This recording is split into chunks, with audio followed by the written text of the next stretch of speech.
Orientation है। इस orientation के कुछ ऑब्जेक्टिव हैं कि ये क्यों रखी गई है। सबसे पहले तो हमें ये पता चले कि जो भी एजुकेशन हम हासिल करने जा रहे हैं इसका मार्केट में स्कोप क्या है, ठीक है। इसके अलावा मार्केट में मुझे कितनी मेहनत करनी पड़ेगी अपनी जॉब को सिक्योर करने के लिए, स्टडीज़ किस तरीके से करनी होंगी, क्योंकि एक मिथ चली हुई है या एक मार्केट में सर्वाइवल चला हुआ होता है कि सीए बड़ा मुश्किल है, बहुत कम लोग करते हैं। ऐसा सुना है आप लोगों ने? नहीं सुना? सुना है ना? ख़ास तौर पे जो बच्चे हैं वो जवाब दो। हाँ भाई, सुना है नहीं सुना ऐसा? अच्छा, सीए में पेपर बहुत फेल होते हैं, ऐसा भी सुना है, ठीक है। अच्छा, सीए में ये भी सुना है कि पैसे ही बहुत ज़्यादा मिलते हैं, ये सुना है? ये भी सुना है। तो सारी बातें सच भी हैं और झूठ भी हैं, ठीक है ना। डिपेंड करता है कि आपकी स्ट्रेटजी क्या होनी चाहिए, कि हम किस चीज़ को, किस पाथ को फॉलो करें कि हम अपने अल्टीमेट गोल्स को अचीव कर सकें, ठीक है। सो आज सीए की ओरिएंटेशन हमने अपने पास रखी है। देखो बेटा, एक बात याद रखो, मुझे एक बात ये बताओ कि आप लोगों में से कितने बच्चे ऐसे हैं जो कि इंटरमीडिएट से बिलोंग करते हैं, जिन्होंने इंटरमीडिएट किया है? ऑनलाइन स्टूडेंट्स कितने ऐसे जो कि इंटरमीडिएट जिन्होंने किया है? और कितने ऐसे स्टूडेंट्स हैं जिन्होंने जो है वो ए लेवल्स किया है?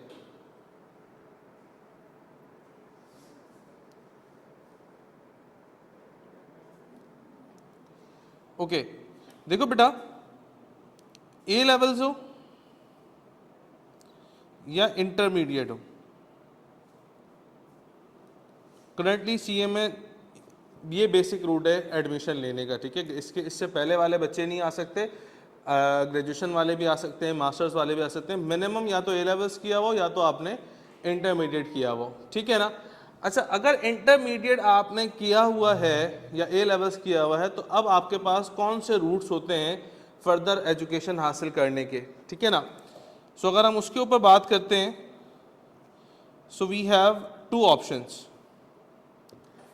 Either we have to go for academic qualification, मैं किसी यूनिवर्सिटी वगैरह में एडमिशन ले लूँ बीएस बीकॉम वगैरह के अंदर, ठीक है, 4 साल का बीएस वगैरह करूँ, बीबीए वगैरह करूँ और फिर 2 साल का मास्टर्स करूँ अपने, ठीक है ना। अच्छा, अगर मैं एकेडमिक क्वालिफिकेशन की तरफ नहीं जाता हूँ तो फिर मैं क्या करूँगा? तो मैं आऊँगा बेटा किसकी तरफ? प्रोफेशनल क्वालिफिकेशन की तरफ, ठीक है। अच्छा, बिल फर्स्ट फॉर एग्जाम्पल हम दोनों फेस देखते हैं, ठीक है ना। मुझे एक बात बताओ, एक बच्चा है जो कि आईबीए जाता है, आईबीए का नाम तो सुना है ना आप लोगों ने? क्या है आईबीए के full form? Institute of business administration, ठीक है ना। फॉर एग्जाम्पल आप यहां से बीबीए करते हो, व्हाट डू यू थिंक कितना कितना अमाउंट लगेगा 4 साल के लिए, ठीक है ना। हम साथ साथ 2 चीज़ों को कंसिडर करेंगे, अभी 3 चीज़ों को।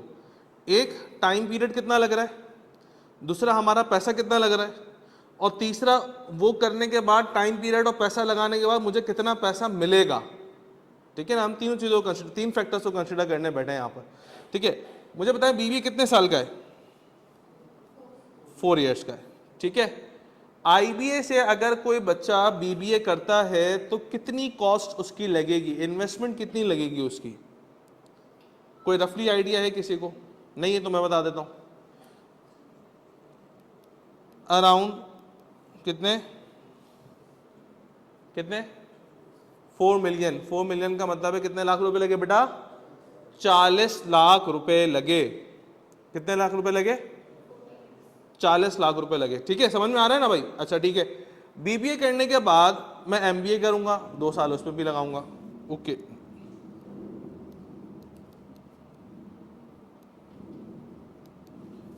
अब अगर मैं एमबीए करता हूं तो 2 साल मैंने एमबीए की भी लगाए, अब एमबीए की कितनी कॉस्ट आएगी मेरी? 40 लाख रुपए तो मैंने बीबीए में लगा दिए। अब एमबीए की बात करते हैं क्योंकि मास्टर्स करके अपनी एजुकेशन को कंप्लीट करेंगे हम सब लोग, ठीक है ना भाई। तो अगर मैं आईबीए से ही बीबीए करना चाहूँ, मेरे माँ बाप के पास बहुत ज़्यादा पैसे हैं अल्हम्दुलिल्लाह, सो आई वुड से कि अराउंड 20 लाख रुपए के करीब आपके क्या लगेंगे बेटा, एमबीए की भी लगेगी। टोटल कितने साल हो गए पढ़ते हुए? 6 साल हो गए। टोटल कितना पैसा लगा दिया? कितना लाख रुपए लगा दिया बेटा? 60 लाख हमने लगा दिए। अच्छा सर ये तो बहुत भारी इदारे चले गए ना, थोड़े हल्के में आ जाते हैं, थोड़े मिडिल क्लास के ऊपर आ जाते हैं। मैंने कहा कोई मसला नहीं, आ जाओ, वो ऑप्शन भी है। ड्यूरेशन तो कम नहीं होगा, वही बीबीए 4 साल का ही होगा, वही एमबीए 2 साल का होगा, सिर्फ प्राइस कम हो जाएगा। So now your BBA will cost you around 2 million and your MBA will cost you around 1 million or 1.5 million. Total कितना लगा बेटा पैसा यहाँ पर हैं? 30 लाख, 3 मिलियन के करीब मेरे पास यहाँ पैसे लग गए। मेरे पास दो ऑप्शन है, या तो 60 लाख रुपए लगाऊं या तो 30 लाख रुपए लगाऊं। जो लोग IBA से MBA करेंगे वो लोग पाकिस्तान में जॉब नहीं करेंगे। जाहिर सी बात है भाई, जिसका बैकग्राउंड में 60 लाख रुपए एक बच्चे के ऊपर इन्वेस्ट हो गए तो वो बच्चा पाकिस्तान में जॉब थोड़ी करेगा, वो तो मूव कर जाएगा अब्रॉड, बस इकरा वाला, हम जैसे वाला।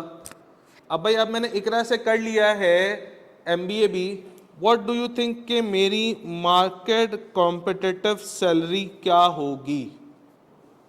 क्या लगता है कितना पैसा मिलेगा? अच्छा एक बात और, MBA करने के बाद मेरे पास प्रैक्टिकल एक्सपीरियंस कितना है इंडस्ट्री का?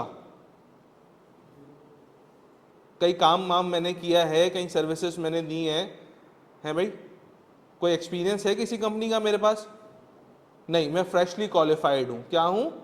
फ्रेशली क्वालिफाइड हूँ। भाई हर बच्चा ऐसी करता है यार, ठीक है ना। अब मुझे बताओ मेरी सैलरी कितनी लगेगी?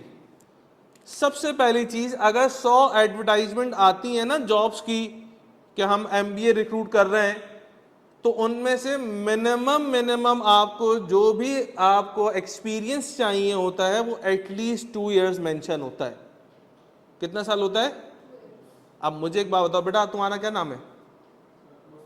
मुस्तफ़ा। अब भाई मुस्तफ़ा ने 6 साल लगा के MBA कर लिया, अब ये इसमें बीच में इसने कोई गैप तो नहीं किया ना। अब ये बच्चा जब जॉब के लिए ढूंढ रहा है मार्केट में, तो मुझे बताइए 2 years का एक्सपीरियंस कहाँ से लेकर आए? इसमें इसकी तो कोई गलती नहीं है भाई, ये तो एकेडमिक क्वालिफिकेशन करता हुआ आ रहा है, कहीं गैप तो लिया नहीं इसने। अब ये कहाँ से लेके आया एक्सपीरियंस? तो फिर क्या करेगा ये बेचारा? चलो खैर सर जॉब मिल भी जाती है, आप ऐसे बातें नहीं करें उल्टी सीधी। मिल गई भाई, मिल गई, ओके जॉब मिल गई। क्या लगता है कितने पैसे मिलेंगे इकरा से MBA करने के बाद? अरे कुछ भी बोलो। नहीं ये तो बहुत ज्यादा बोल दी तुमने, इतने नहीं बोलो। Around 50,000 to 60,000। कितने हजार? 50,000 से 60,000। अब एक बच्चा बोलेगा सर इसका 1/4 तो मेरी पॉकेट में नहीं है आज के दौर में, मैं अब्बा से ले लेता हूँ इतने पैसे, तो 12-15,000 रुपये, ठीक है ना। चलो कोई मसला नहीं। मुझे बताओ what is the growth rate? क्या चांसेस हैं अगले हर साल इंक्रीमेंट होगा ना भाई सैलरी का? 50,000 में काम थोड़ी करते रहोगे भाई। अगले साल कितने % सैलरी बढ़ेगी? क्या है मार्केट का रेशो? मार्केट का ग्रोथ रेट का रेशो क्या है? एवरेज आप लगाओ 8 to 10%। चलो बोलता हूँ 10% लगाओ फिक्स। 50,000 नौकरी थी, 10% लगाओ, कितना बना? 5,000। एक साल बाद कितने पे हो जाओगे? 55,000 के ऊपर, ठीक है ना। फिर एक साल बाद उसके एक साल बाद और कितने बाद हो जाओगे? 60-61 के अराउंड आ जाओगे, ठीक है ना। 6500 के करीब आ जाओगे। तो मुझे एक बात आओ, पैसे कितने लगाए हमने बेटा? तोलो जरा मेजर करें ना कि इन्वेस्टमेंट कितनी करी, मिल के क्या रहा है? 30 लाख रुपए लगाए, कमा कितने रहा हूं? 50,000 रुपए कमा रहा हूं, 55,000 रुपए कमा रहा हूं, 60,000 रुपए कमा रहा हूं। क्या आपको लगता है वर्थ इट है या नहीं है? हैं? ये वैसे ही है कि मैंने एक लग्जरी गाड़ी ली है, AC काम नहीं कर रहा उसका, एक हफ्ते बाद उसका पावर स्टीयरिंग काम नहीं कर रहा। बोलो फायदा यार गाड़ी लेने का है? चलो ओके कोई मसला नहीं है, अभी भी टाइम बाकी है। सर हमें किसी ने बताया था प्रोफेशनल क्वालिफिकेशन की तरफ आ जाए, बहुत पैसा है यहाँ पर। ओके, प्रोफेशनल क्वालिफिकेशन में सबसे सुप्रीम क्वालिफिकेशन आपके पास आती है CA। सेकंड नंबर पे क्या आती है बेटा? ICAEW।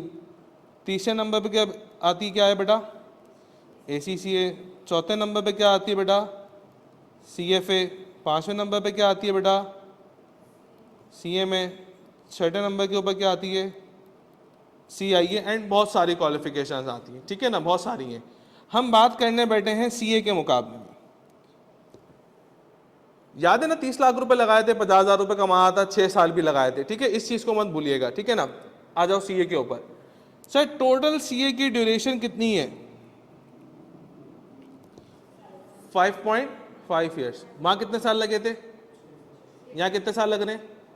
मैं बोलता हूँ 5.5 ही लग रहे हैं, इसको भी 6 कर लो, ताकि एक ड्यूरेशन का फैक्टर जो है ना आप लोगों का सेम हो जाएगा। भाई 6 साल वहां भी लगे थे, 6 साल भी यहाँ भी लगे, टाइम के एतबार से विद रिस्पेक्ट टू टाइम हमारे पास दोनों फैक्टर्स बराबर आ जाएंगे, ठीक है। क्या आपको पता है कि CA के अंदर टोटल पेपर्स कितने हैं? अच्छा एक बात को याद रखना, आईकेप ने अभी रिसेंटली अभी नई एजुकेशन स्कीम लॉन्च करी है, एजुकेशन स्कीम 2025, जिसके अंदर हुआ यह है कि आईकेप की जो पहली स्टेज है PRC की, ठीक है ना, करंट स्कीम के अंदर उसके अंदर है 5 पेपर्स, और जो नई स्कीम निकाली है, मतलब जो बच्चे नवंबर में पेपर देंगे वो पुरानी स्कीम के हिसाब से 5 पेपर्स देंगे, ठीक है, और जो बच्चे जनवरी में जाके पेपर्स देंगे, अभी जो ओरिएंटेशन है वो नवंबर और जनवरी दोनों की है, आप जिसमें एडमिशन लेना चाहो उसमें ले सकते हैं, ठीक है ना। तो जो बच्चे नवंबर में पेपर देंगे उन्होंने कितने पेपर देने पड़ेंगे पहली स्टेज में? 5, और जो बच्चे जनवरी में पेपर देंगे उन्होंने पेपर देने पड़ेंगे 3। 2 पेपर्स आईकेप ने क्या कर दिए? रिड्यूस कर दिए।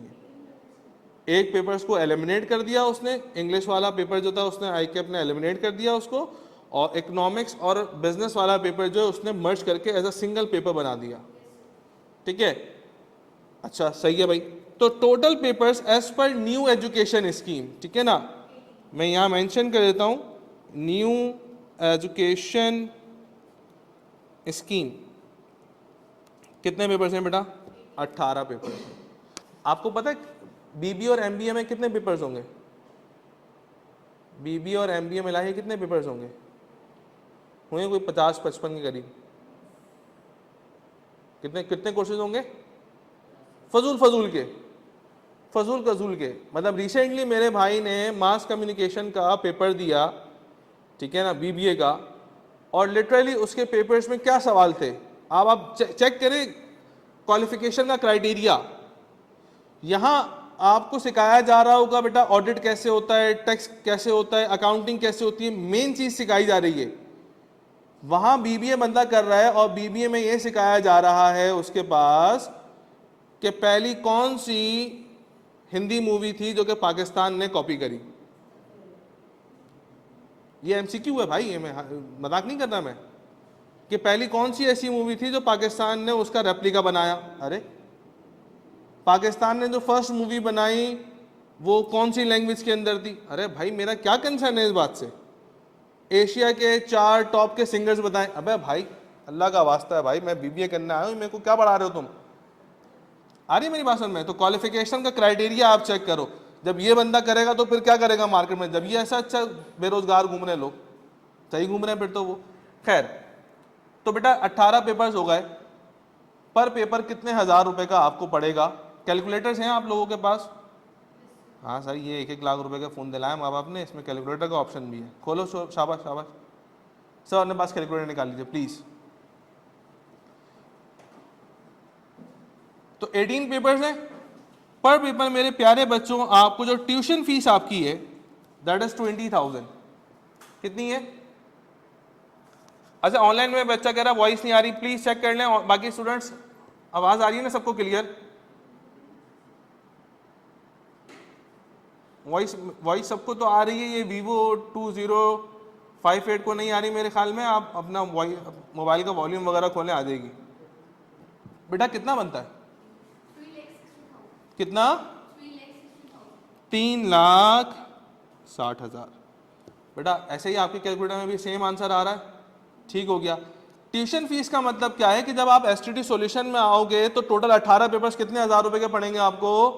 3,60,000 रुपए की। रिमेंबर कि ये वन टाइम फीस नहीं है, ये आपके पूरे 5.5 साल की फीस है, ठीक है। अच्छा सर फिर आपको थोड़ी फीस देनी है, आईकेप को भी तो फीस देनी है। मैंने कब मना किया इस बात से? ठीक है, हमने एग्जामिनेशन फीस देनी है, सर 18 पेपर हम आई कैप को देंगे, एग्जामिनेशन पर पेपर रैंडमली हम मोटा मोटा हिसाब लगा लेते हैं, लेट से 7,000 रुपये देनी है, वैसे कम है, ठीक है ना, हमने रफली एक आइडिया लगा लिया कि भाई 7,000 रुपये देने हैं। 18 पेपर के 7,000 रुपये के हिसाब से कितने बनते हैं बेटा? 1,26,000। बेटा बाकी कोई और भी कंफर्म करे, बिल्कुल यही अमाउंट आ रहा है, okay.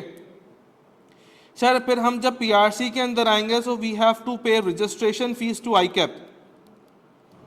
Sir what is the amount of registration fee? It's approximately around कोई 16,000 लगा लो, ठीक हो गया। अच्छा, अब हर साल आई कैप को आप एनुअल सब्सक्रिप्शन फी भी देते हो, क्या देते हो? तो 6 साल में कितने एनुअल आएंगे? 6 ही एनुअल आएंगे, ठीक है ना, तो 6 फीस हम वो भी लगा लेते हैं, एनुअल सब्सक्रिप्शन फी। चलो मेरा भाई ये भी लगा ली, 6 दफा लगा ली, 5,000 रुपए के हिसाब से कितना बना? 30,000। भाई इसके अलावा और कोई फीस नहीं देनी, इसके अलावा और कोई फीस नहीं बनती। मैं जितनी 6 साल की फीस लगानी थी ना, मैंने सारी लगा दी है। देखो ट्यूशन फीस भी लगा दी, एग्जामिनेशन फीस भी लगा दी, एनुअल सब्सक्रिप्शन फीस भी लगा दी, रजिस्ट्रेशन फीस भी लगा दी, ठीक है। चलो एक फीस और लगाते हैं, एक फीस और लगाते हैं, CRN की रजिस्ट्रेशन फीस, ये बाद में देनी है। CRN की रजिस्ट्रेशन फीस भाई कितनी है? लेट्स से 10,000 है।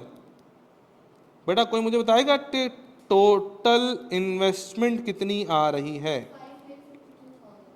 देखो ध्यान से करना, ऐसा ना हो कि लाख और करोड़ में गड़बड़ कर बैठो। ये 10,000 ये भी लगा दो, चलो सब हो गया, अब नहीं हो कुछ देने को बचा। बोलो बोलो। 5,42,000। देख लो कोई एक आध जीरो कम तो नहीं है, पक्की बात है कि एक आध जीरो कोई कम लगा दिया और ये 50-55 लाख रुपए बन रहा हो, ये 5 लाख कर दिए, नहीं ना। मुझे एक बात बताओ मेरे प्यारे बच्चों, इकरा से थकी हुई यूनिवर्सिटी से MBA किया था, कितने लाख रुपए लगाए थे? यहाँ कितने लाख रुपए लगे? ओ भाई इतने में तो एक घर के 6 बच्चे CA कर लेंगे, ठीक है ना। सर फिर इसकी वर्थ भी कम होगी ना, उधर 30 लाख रुपए लगा के जाके सैलरी ज़्यादा मिलती है, यहाँ 5 लाख रुपए लगाएंगे भी सैलरी भी कम मिलेगी। अभी तो सैलरी शुरू ही नहीं करी ना प्यारे बच्चों मैंने। तो बेटा टोटल कितनी इन्वेस्टमेंट लगी CA के अंदर?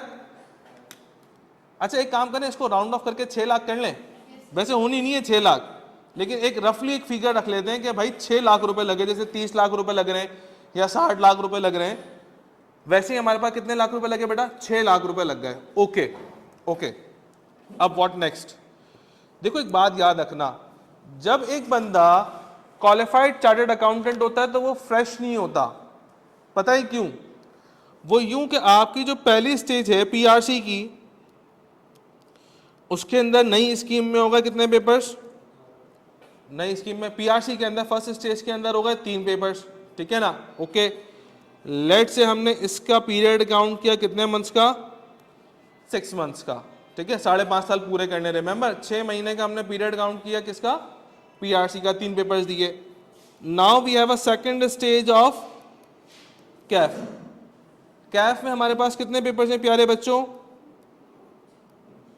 8 पेपर्स हैं, ठीक है ना। अच्छा, इसकी ड्यूरेशन जो है वो 1.5 ईयर्स की है। तो टोटल 8 और 3 कितने पेपर्स हो गए? बोलो 11 पेपर होगा, 11 पेपर। कितना साल लग गए? कितने साल लग गए? 2 साल लग गए हैं मेरे पास, ऐसा है या नहीं है? अच्छा, जो बच्चे लेट आए हैं मैं उनको भी कनेक्ट करने की कोशिश करता हूं ताकि आप लोग हमारे एक ही पेज के ऊपर आ जाओ। देखो बेटा, हम लोग ये डिस्कस कर रहे थे कि इंटरमीडिएट या A लेवल्स करने के बाद मेरे पास क्या क्या ऑप्शंस हैं कि मैं क्या क्वालिफिकेशन हासिल करूं, ठीक है ना। सब इधर देखें बेटा, या तो एकेडमिक आ जाऊंगा या तो प्रोफेशनल क्वालिफिकेशन की तरफ आ जाऊंगा। एकेडमिक क्वालिफिकेशन में चला गया IBA, ठीक है ना, नजर आ रहा है IBA लिखा हुआ। IBA से मैंने जाके किया BBA। BBA कितने साल का था? 4 साल का था, ठीक है। कितना पैसा लगाया? 40 लाख रुपए लगाया। फिर BBA करने के बाद MBA किया, कितने साल का किया? 2 साल का। कितना पैसा लगाया? ठीक है, टोटल कितने पैसे लग गए? मतलब 6 साल के अंदर कितने पैसे लगाए, 60 लाख रुपए। ओके ओके, यहाँ आ जाओ। फिर थोड़ी हल्की यूनिवर्सिटी चले गए, वहां पे बीबीए कितने का किया, 20 लाख रुपए का। एमबीए कितने का किया, 10 लाख रुपए का। टोटल 6 साल के अंदर ही कितने पैसे लग गए, 30 लाख रुपए लग गए। अब जब मैं मार्केट में अपनी जॉब्स वगैरह ढूंढूंगा तो मैंने ये कहा था कि आईबीए वाला बंदा तो यहाँ शादो नादिरी जॉब करेगा, वो तो बाहर चले आएगा, इकरा वाला यहाँ जॉब करेगा। तो इकरा वाले की मार्केट सैलरी अराउंड कितनी लगेगी बेटा, 50 to 60,000 रुपीज, और उसका हर साल ग्रोथ का रेट क्या है, 10% है। ओके हो गया। फिर हमने कहा हम प्रोफेशनल क्वालिफिकेशन की तरफ आ जाते हैं, ये सारे नाम मैंने लिखे थे, हम सीए के बारे में डिस्कस करते हैं। सीए का टाइम कितना है, 5.5 साल। एमबीए कितने साल में हुआ था, 6 साल में हुआ था। यहाँ कितने साल लग रहे हैं, 5.5। इसको भी 6 कर लेते हैं भाई, कि टाइम के फैक्टर के लिहाज से 6 पे 6 बराबर हो जाएं। सर क्या हम सीए करके अब्रॉड जा सकते हैं? अभी बेटा बहुत सारी जगह जा सकते हैं, अभी सब बताता हूँ, पहले सीए तो करने दो, अभी सारी चीजें बताता हूँ बेटा प्लीज। फिर देखो हमने टोटल इन्वेस्टमेंट देखी कि वहां 60 लाख रुपए लग रहे थे आईबीए के अंदर, प्लीज इधर फोकस, कितने लग रहे थे, 60 लाख रुपए। इकरा गए थे, कितने लगे थे, 30 लाख रुपए। फिर सर हमने लिखा कि सीए के अंदर कितने पैसे लगेंगे, तो भाई ये देखो मैंने सारी लिस्ट लिखी कि आपने पेपर्स की ट्यूशन फीस कितनी देनी है, एग्जामिनेशन फीस कितनी देनी है, रजिस्ट्रेशन, एनुअल सब्सक्रिप्शन, सीआरएन की रजिस्ट्रेशन, तो टोटल फीस हमारी बनी कितनी, 5,42,000। क्या आप कंपेयर कर रहे हैं इकरा से एमबीए कितने लाख का हुआ था, ये तो कोई लिखा हुआ, इकरा से एमबीए कितने लाख का हुआ था बेटा, 30 लाख का। सीए कितने लाख में हो गया, 5.5 लाख, 6 लाख लगा लो भाई, 6 लाख कर लो, चलो पूरे, ठीक है ना, 6 लाख कर लिए। ओके, अब बात आती है कि सर क्या होगा आगे, क्या होगा, आओ देखते हैं। अभी बताता हूं, अयाज खान बुक्स कौन सी लेनी है पीआरसी की, अभी बताता हूं प्यारे बच्चों, प्लीज इधर फोकस, मैं सारी बातों के जवाब दूंगा, ठीक है ना। पीआरसी के अंदर कितने पेपर्स हैं, जो आपकी फर्स्ट स्टेज है 3 पेपर्स हैं, ठीक है। जो आपकी सेकंड स्टेज है कैफ, उसके अंदर कितने पेपर्स हैं, 8 पेपर्स। पीआरसी की ड्यूरेशन 6 महीने लगाई मोटी मोटी हमने, ठीक है ना। कैफ की ड्यूरेशन कितने महीने लगाई, 1.5 साल लगाई। टोटल 5.5 साल का था सीए, कितने साल लगा दिए, 2 साल लगा दिए। कितने पेपर्स निकाल दिए मैंने, हैं 11 पेपर्स मैंने निकाल दिए। टोटल पेपर्स कितने थे, 18 में से 11 निकल गए, कितने बचे, 7 पेपर्स बचे। Now we have a third stage of CFAB plus, मैं शॉर्ट फॉर्म में लिखता हूं, case study, strategic case study, ठीक है ना। अब कितने पेपर बचे बेटा, 7 पेपर्स मैंने यहां देने। And how much time do we have left, 3.5 years. इस ओरिएंटेशन की रिकॉर्डिंग भी मिल जाएगी बेटा अदनान, कोई मसला नहीं। अच्छा बेटा प्लीज, 6 महीने में पीआरसी किया, ओके, 1.5 साल में कैफ किया, ओके, 2 साल हो गए। 2 साल के बाद मैंने 7 पेपर सीए फाइनल्स के देने, ठीक है ना। कितने साल में, कितने साल में, इस 3.5 साल के अंदर आपने एक काम और करना है मेरे प्यारे बच्चों, आर्टिकल शिप भी करनी है।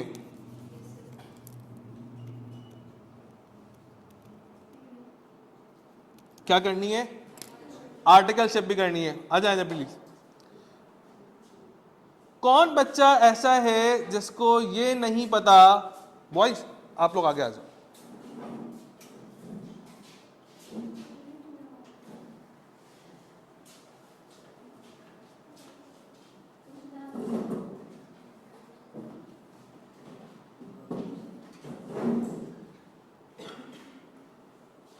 ओके, कौन बच्चा ऐसा है जिसको ये नहीं पता कि आर्टिकल्स का मतलब क्या होता है, कि सर मुझे तो बिल्कुल नहीं पता आर्टिकल्स क्या होती क्या नहीं होती। भाई मैं आपकी जगह होता तो मैं फौरन हाथ खड़ा करता, क्योंकि मुझे नहीं पता, मैं सीखने बैठा हूं। कौन ऐसा है जिसको नहीं पता कि आर्टिकल्स का मतलब क्या होता है, भाई कोई एक तो पता होगा, हाँ ठीक है भाई, इस बच्चे को नहीं पता, मैं सिर्फ इसको बताऊंगा और इसके तुफैल सब सुनेंगे। देखो बेटा, इस 5.5 साल के अंदर आपने टैक्स भी सीखा कि टैक्स किस तरीके से होता है, टैक्स क्या होता है, किस तरीके से कंपनीज कैलकुलेट करती हैं, ठीक है ना। आपने अकाउंटिंग भी सीखी कि अकाउंटिंग क्या बोलते हैं, कैसे करते हैं, ठीक है ना। ये सब बुक्स में सीखा ना आपने, क्लासरूम में सीखा, ऑडिट क्या होता है, क्या करता है। अब बात आती है प्रैक्टिकल एक्सपीरियंस की। देखो जब हाउस जॉब होती है ना, कोई मेडिकल वगैरह करो तो उसको ये बताते हैं बेटा नस में इंजेक्शन लगाना है, एग्जाम्पल दे रहा हूँ, कहाँ लगाना है इंजेक्शन, नस में। लेकिन फिर उसको ड्यूरिंग ट्रेनिंग ये पता चलता है कि भाई वो एक छोटा सा पाइप बांधना है, टाइट करना है, ऐसे ऐसे करना है, यहाँ नस नहीं आएगी तो 2 दफ़ा, ये तो पहले उसको बुक्स में पढ़ाया गया होगा ना, नहीं होगी तो फिर यहाँ करेंगे, यहाँ चेक करेंगे, पहले उसको बुक्स में पढ़ाया। फिर जब उसको हॉस्पिटल में भेजा तो वो क्या कर रहा है, वहाँ पे अपनी ट्रेनिंग कर रहा है कि वाकई देख रहा है कि डबल टैप करने से नस फूलती है नहीं फूलती, यहाँ यहाँ यहाँ यहाँ, ठीक है ना, पूरा प्रोसीजर फॉलो कर रहा है। इसी तरीके से जब तुम सीए के अंदर टैक्स पढ़ लोगे, ऑडिट पढ़ लोगे, अकाउंटिंग पढ़ लोगे, फिर तुम्हें भेजा जाएगा इंडस्ट्री, फर्म में भेजा जाएगा, जाओ देख के आओ कि जो काम हमने पढ़ा है वैसा होता भी है या नहीं होता, ताकि क्या हो, कॉन्सेप्ट क्लियर हो जाए बंदे का, हाँ यार जो मैं पढ़ के आ रहा हूँ इंडस्ट्री के अंदर वही चीज फॉलो होती है। आ रही है मेरी बात समझ में? तो 3.5 साल की आप लोगों ने क्या करनी है बेटा, बोलो, आर्टिकल्स करनी है, ठीक है ना, जस्ट लाइक अ जॉब। अब इस 3.5 साल के अंदर आपने आर्टिकल्स भी करनी है और रिमेनिंग अपने सीफैप के कितने पेपर्स देने हैं, 7 पेपर्स भी आपने देने हैं। तो इसका मतलब ये हुआ कि जब आप क्वालिफाई हो गए तो क्वालिफाई होने के बाद आपके पास 3.5 साल का एक्सपीरियंस भी है। क्या है? आइए बताता हूँ, आर्टिकल्स पेड है अनपेड है। हाँ भाई, 3.5 साल का क्या है मुझे बताओ। 6 साल में एमबीए भी तो किया था उस बंदे ने, कितने साल का एक्सपीरियंस था? 0, कोई एक्सपीरियंस नहीं था। आपको कितने साल का एक्सपीरियंस है? 3.5 साल का। एक ब्लड की रिपोर्ट है जिसको हम लोग बोलते हैं सीबीसी, कभी किसी ने करवाई है? तो सीबीसी में ये होता है कि शुगर का लेवल क्या है या बाकी सारी चीज़ें जो भी खून में आपके मिलावट हुई हुई है वो सब पता चल जाती है। तो डॉक्टर साहब कुछ छुपा नहीं सकते कि भाई मेरे ब्लड में तो ऐसा नहीं है, कितने सेल्स हैं, क्या है, सब रिपोर्ट आ जाती है। इसी देखिए जब ऑडिटर होता है ना, तो जब वो ऑडिट करने जा रहा होता है, अकाउंटिंग टैक्स देख रहा है, ऑडिट देख रहा है, ठीक है ना, तो उससे कोई चीज़ मार्केट में छुप नहीं सकती, आप उससे छुपा नहीं सकते कि नहीं यार ये काम तो ऐसे नहीं हुआ था, ठीक है ना। तो वो एक बड़ा हाई लेवल काम होता है। खैर, अब से बात ये होती है कि 3.5 साल का आप क्वालिफाई भी हो गए और 3.5 साल का आपके पास क्या है बेटा, एक्सपीरियंस भी है। ओके, इसका मतलब फ्रेशली क्वालिफाइड नहीं हो, एक्सपीरियंस है 3.5 साल का। सर क्या इस आर्टिकल्स में पैसा मिलेगा नहीं मिलेगा, इज इट पेड और unpaid? Yes, it's a paid article, से पैसा मिलेगा। सर पीनट्स देंगे और क्या करेंगे? पीनट्स का मतलब छोटे मोटे पैसे दे देंगे और क्या करेंगे? तो देखो बेटा एक बात याद रखना, आर्टिकल्स 2 जगह होती हैं, फर्म में भी होती हैं और इंडस्ट्री में होती हैं, जिसको आईके बोलता है TOOP, training organisation outside practice, TOOP, ठीक है ना। फिर बाद में बताऊंगा कि फर्म और इंडस्ट्री में क्या डिफरेंस है। फर्म वाले आपको जो स्टाइपेंड देते हैं, याद रखना ड्यूरिंग द आर्टिकल्स आपको सैलरी नहीं मिलती, स्टाइपेंड मिलती है, ठीक है ना। सैलरी कब मिलेगी? जब आप क्वालिफाई हो जाओगे, जॉब करने लगोगे प्रॉपर, तो सैलरी मिलती है, ठीक है ना। स्टाइपेंड का मतलब एक और भी होता है कि काम सीखने के पैसे मिल रहे हैं, ठीक है ना, काम सिखाए भी रहा है साथ साथ पैसे भी दे रहा है। यार ऐसा कहाँ होता है कि बंदा काम भी सिखाए, ठीक है ना, और फिर साथ में पैसे भी दे रहा है। चलो कोई मसला नहीं है। खैर, अब मुझे बताएं कि फर्म में स्टाइपेंड कितनी है मिनिमम, कितना पैसा मिलेगा फर्म में? जब हम जाएंगे आईकेप के रेट्स के हिसाब से 25,000 रुपीज आपको मिलेंगे एज अ स्टाइपेंड जब आप कैफ क्वालिफाई करके जाएंगे, ठीक है ना।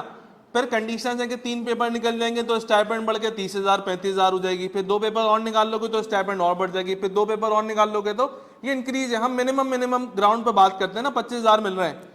मुझे एक बात बताओ, कितने साल की आर्टिकल्स हैं? एक साल में कितने महीने होते हैं? 12। जरा प्लीज मल्टीप्लाई कराएंगे मेरे लिए, ताकि मुझे ये पता चले कि कितना पैसा मुझे मिला। कैफ के बाद आर्टिकल्स मिल जाती है इजीली, बिल्कुल कैफ के बाद ही करनी है बिलावल आर्टिकल्स। हाँ बेटा शाबाश, मोबाइल नहीं है? हैं शाबाश, निकालो ना यार, ये फ्लेक्स करने का तो मौका है। दिखाओ कितना बना बेटा? 42 lakhs मंथ्स की बात नहीं कर रहा मैं, कह रहा हूँ 25,000 मल्टीप्लाई बाय 3.5 मल्टीप्लाई बाय 12, इन तीनों चीजों को 10,15,000, 10 लाख पक्की बात है बेटा? यही आ रहा है। कितना पैसा लगाया था? 6 लाख रुपए लगाए थे। कितने कमाए? 10.5। ऊपर कमाए या अंदर कमाए? मतलब जेब से पैसे तो नहीं लगे ना, मतलब इस क्वालिफिकेशन ने तुम्हें क्वालिफिकेशन के ऊपर इन्वेस्टमेंट रिकवर करके दे दी है बिफोर जॉब। याद रखना, जॉब से जो हमने एमबीए करने में 30 लाख रुपए लगाए थे वो माँ बाप के लगाए थे भाई। आ रही मेरी बात समझ में? ये तो जो पैसे लगाए वो घर वालों को वापस भी कर दिए मैंने। अच्छा सर फिर वहां चले जाए इंडस्ट्री में क्या होगा? देखो बेटा, इंडस्ट्री के अंदर स्टाइपेंड्स के रेट चेंज है। मिनिमम 40,000 भी है और मैक्सिमम 70,000 भी है। यूनिलीवर इंडस्ट्री है 70,000 71,000 पे कर रही है, ठीक है। सो एवरेज जो इंडस्ट्री पे कर रही है दैट पेज अराउंड 40 to 45,000। हमने फर्म की भी 25 लगाई थी, हम इंडस्ट्री की भी 40,000 रुपीज स्टाइपेंड लगाते हैं। बेटा 40,000 रुपये स्टाइपेंड मिली, कितने साल की आर्टिकल्स हैं? कितने महीने होते हैं एक साल में? 12 महीने होते हैं। जरा प्लीज मेरे लिए मल्टीप्लाई कराएंगे क्या? 18 लैक्स 90 या 19? ओके भाई, यहां से कितना पैसा कमाया है? 18,90,000, 19 लाख रुपए लगाए। सीए करने में कितने लाख रुपए लगाए थे? शायद 6 लाख रुपए लगाए थे, 19 लाख रुपए कमाए। कितने ऊपर कमाए? कितने ऊपर कमाए? 19 में से 6 निकाले यार, ये क्या बात हो गई? 13 लाख रुपए ऊपर कमा लिए। मतलब ये वाहिद क्वालिफिकेशन ऐसी है आपको जो मेरे प्यारे बच्चों इन्वेस्टमेंट भी कवर करके दे रही है। सबसे पहली चीज जो डिफरेंशिएटिंग फैक्टर है, क्या कवर करके दे रही है? इन्वेस्टमेंट, जितना पैसा लगाया था वो खुद ही कमा के वापस कर दिया घर वालों को। ओके, घर वालों के ऊपर बर्डन नहीं आया। सेकंड चीज आपके पास क्या है? काम सीखने के पैसे मिल रहे हैं, 3.5 साल का एक्सपीरियंस भी आपको मिल रहा है। ऐसा है या नहीं है? अच्छा सर, अब आप क्या हो गए? Now I am become a qualified chartered accountant, जिसको हम नाम के आगे लिखते हुए देखते हैं एसीए। तो क्वालिफाइड चार्टर्ड अकाउंटेंट होगा, उसको आगे नाम के क्या लिखा होगा? एसीए लिखा होगा। इसका मतलब वो क्वालिफाइड चार्टर्ड अकाउंटेंट है। Now what do you think, what will be the expected salary of a chartered accountant in the market? In Pakistan? Yes, in Pakistan. 1.5 to 2 lakhs. Bilawal, इसके बारे में भी डिस्कशन करेंगे बेटा कि फर्म ज़्यादा बेस्ट है या इंडस्ट्री ज़्यादा बेस्ट है। कुछ फैक्टर्स में फर्म अच्छी है, कुछ फैक्टर्स में इंडस्ट्री अच्छी है। ये आपने अपने ऊपर डिसाइड करना पड़ेगा कि मैंने फर्म जाना है, मैंने इंडस्ट्री जाना है। इसके बारे में डिटेल देखो, एक पूरी दुनिया है कि फर्म क्या है, इंडस्ट्री क्या है, ठीक है ना। इस ओरिएंटेशन सेशन में 1.5 घंटे में हम ये डिस्कस नहीं कर सकते कि फर्म क्या क्या करती है, इंडस्ट्री क्या क्या करती है, ठीक है। उसके लिए हम रेगुलर क्लासेस में डेली बेसिस के ऊपर कुछ ना कुछ बताता रहूंगा, कुछ ना कुछ बताता रहूंगा, ठीक है, ताकि गुरु हो सको तुम लोग, सही है ना। मुझे एक बात बताओ बेटा, प्यारे बच्चों, कितनी सैलरी लगेगी? अब क्वालिफाई हो गया मैं, 6 साल लग गए, 13 लाख रुपए ऊपर भी कमा लिया। अगर इंडस्ट्री में चले गए तो, फर्म में चले गए तो 4 लाख रुपए ऊपर कमा लिए। मुझे एक बात ये बताओ, कितनी सैलरी लगेगी, कितना पैसा मिलेगा? भाई ये सिर्फ एक लड़की की आवाज आ रही है, शाबाश बोलो। 140 मिनिमम।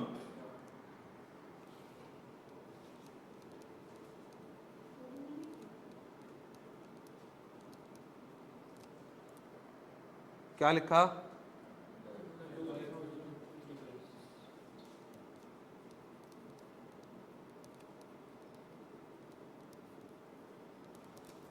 क्या लिखा?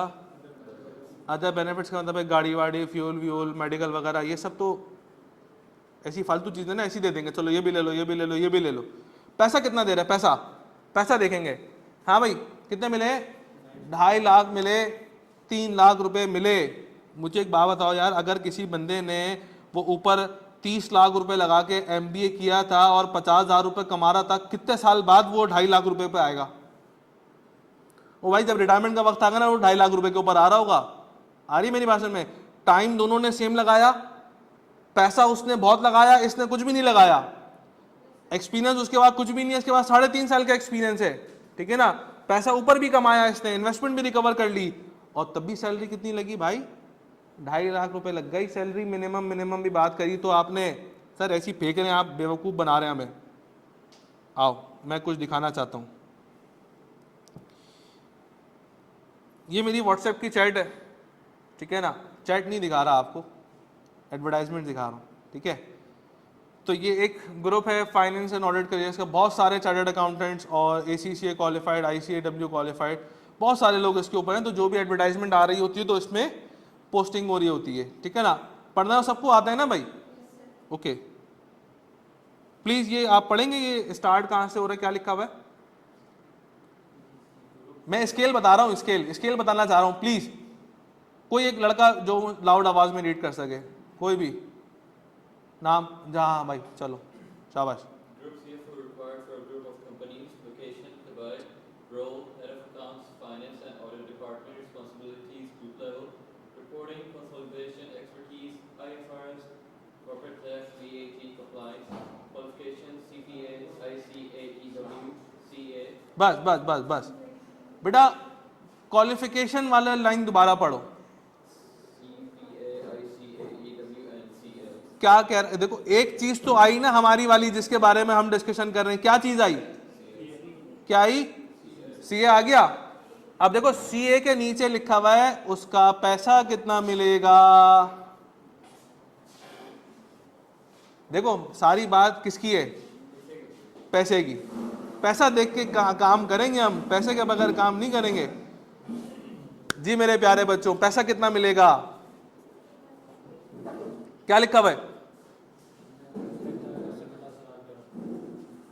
AED का, अच्छा रुक जाओ, 2-3 बच्चे सेटल डाउन हो जाए। सर दुबई करेंसी में 55,000।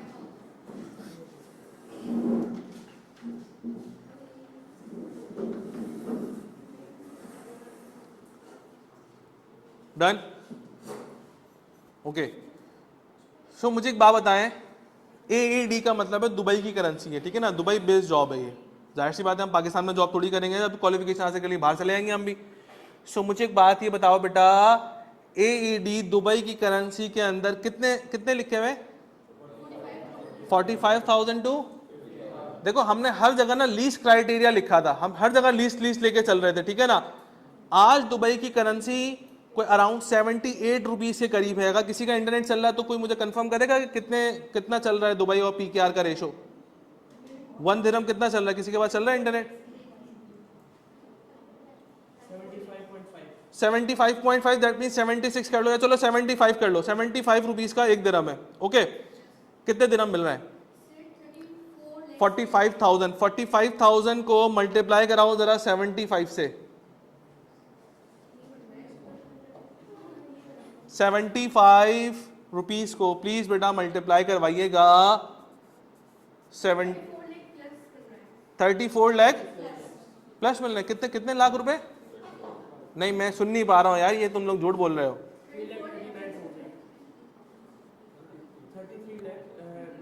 33 लाख के करीब मिल रहा है, मतलब 34 लाख रुपए मिल रहे हैं भाई। पूरे साल के मिल रहे होंगे। आगे देखो PM लिखा हुआ है, ये AM PM वाला PM नहीं है, ये पर मंथ वाला PM है, हैं? यार ये मजाक हो रहा है, ये क्या हो रहा है बोले? सही है आपने अपने भाई, मैंने देखो, मैं अल्लाह की कसम मैंने टाइप नहीं किया, ये बंदे का नाम भी आ रहा है, नंबर भी आ रहा है इसके साथ साथ, मैंने टाइप नहीं किया ये। चलो ओके, ये देखो ये एक लिंक्डइन का प्रोफाइल का है। अब इस लिंक्डइन प्रोफाइल का देखें प्लीज, क्या मांग रहे हैं? CA मैंडेटरी मांग रहे हैं। कितनी सैलरी रेंज लिखी हुई है बेटा? फिर दोबारा 30,000 को जरा 30,000 को मल्टीप्लाई करें जरा, कितने बनते हैं 75 से? मतलब कोई 23 लाख, कोई 35-36 है बन गए। कितने बने? मतलब कोई 23 लाख रुपए करीब बन गए। वो कितने दे रहा था? 23 लाख रुपए तक तो मैं आ गया ना, ओके सही। ये तो बहुत बड़े लोग होंगे। अच्छा छोटे लोगों की बात करते हैं बेटा प्लीज। ये देखो एक और ग्रुप है, ये देख रहे हैं आप, ये लिखा हुआ है मैनेजरियल पोजीशंस, लिखा हुआ नजर आ रहा है मैनेजरियल पोजीशन। आगे क्या लिखा हुआ है? 2 openings, we are seeking ACS। ACS अभी बताया था किसको बोलते हैं? चार्टर्ड अकाउंटेंट को बोलते हैं, ठीक है ना। सही है, S एक ज्यादा लगा हुआ है, तो 2 पोजीशन है ना इसीलिए S लगाया हुआ है। विद 5 to 6 एक्सपीरियंस जी। ये देखो we offers a competitive of कितनी? 5 लाख से per month along with car और पता नहीं क्या क्या जो भी है। आ रही मेरी भाषण में सर? थोड़ा सा अभी आगे बढ़े। ये देखो रिक्वायरमेंट्स क्या है? Must be CA and ACCA, okay. 3 to 5 years relevant experience होना चाहिए। बजट आ गया ना? देखो आ रहा है ना? देखो मैं झूठ नहीं बोलता हूँ। अच्छा ये देखो असिस्टेंट मैनेजर अकाउंट्स मांग रहे हैं। देखो क्वालिफिकेशन देखो क्या लिखा हुआ है, ACCA CA इंटर का मतलब है कि कैफ क्वालिफाइड है। CA इंटर का मतलब क्या है? पूरा क्वालिफाई नहीं है। CA इंटर का मतलब क्या है? कैफ क्वालिफाइड है और साथ में आर्टिकल्स भी हुई हुई है, ठीक है ना। ये जॉब उसके लिए जो क्वालिफाई पार्शियली क्वालिफाइड हुआ है। कितने पैसे हैं बेटा? ओ भाई 1.5 लाख रुपए तो उसको मिलने जिसका CA आधा हुआ हुआ है यार। जिसका CA आधा हुआ हुआ है 1.5 लाख रुपए तो वो कमा रहा है। सही, ये भी झूठ है। अब इधर बना ही नहीं, हमें नहीं बना रहा मेरा बच्चा। ये दोबारा ही आ गई मेरे ख्याल में शायद पिक्चर। एक और लास्ट बात करते हैं फिर। देखो क्वालिफिकेशन लिखी आ रही है, CA finalist, ACCA, ICMA, MBA है। CA फाइनलिस्ट वही था जो CA इंटर ऊपर मेंशन था, कैफ क्वालिफाइड और आर्टिकल्स भी कंप्लीट है, फाइनल के 2-3 पेपर्स भी पास आउट हुए हैं उसके, ठीक है ना। एंड कहीं सैलरी वगैरह लिखी हुई है? मैनेजर वाली, वो AM वाली तो दूसरी थी ना, मैनेजर वाली हम देख रहे थे। हाँ भाई कितनी आई? 1.20 से देखो ऊपर 1.5 लाख रुपए की अपॉर्चुनिटी थी उस वो जिसका CA पार्शियली क्वालिफाइड था, CA इंटर लिखा होता, 1.5 लाख रुपए दे रहे थे उसको। ये भी CA इंटर वाले हैं, ये कितने देने? 1.20 से 1.75 सर, वही 1.5 के करीब लगा लें ऑलमोस्ट, ठीक है ना। तो मतलब 1.5 लाख रुपए के अराउंड कौन कमा रहा है? वो बच्चा कमा रहा है जिसका CA आधा हुआ हुआ है, साथ साथ आर्टिकल्स भी हुई हुई है। और जो पोस्ट क्वालिफिकेशन मैंने आपको दिखाई दुबई वाली कितनी थी? 34 लाख, 35 लाख, 23 लाख, ठीक है। विद इन पाकिस्तान 5 लाख, 6 लाख, 7 लाख, ठीक है ना। चलो तो क्या लगता है कहां तक पहुंचेंगे? लिमिट क्या है? कहां तक जाएंगे भाई? जिस तरह से हमने MB वाले का डिस्कस किया ना कि 50,000 उसको सैलरी मिल रही थी, 2.5-3 लाख रुपए के ऊपर आके अपना ड्राइव हो जाएगा वो, ठीक है ना। ये बंदा कहां तक जाएगा है? वो 25-30 तो उसको अभी मिल रहे थे। हाँ ना, 5 साल 10 साल के अंदर 30 पे आ गया था वो।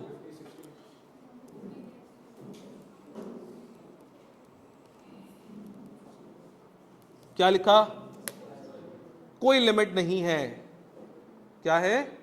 कोई लिमिट नहीं है आपके पास, ठीक है ना।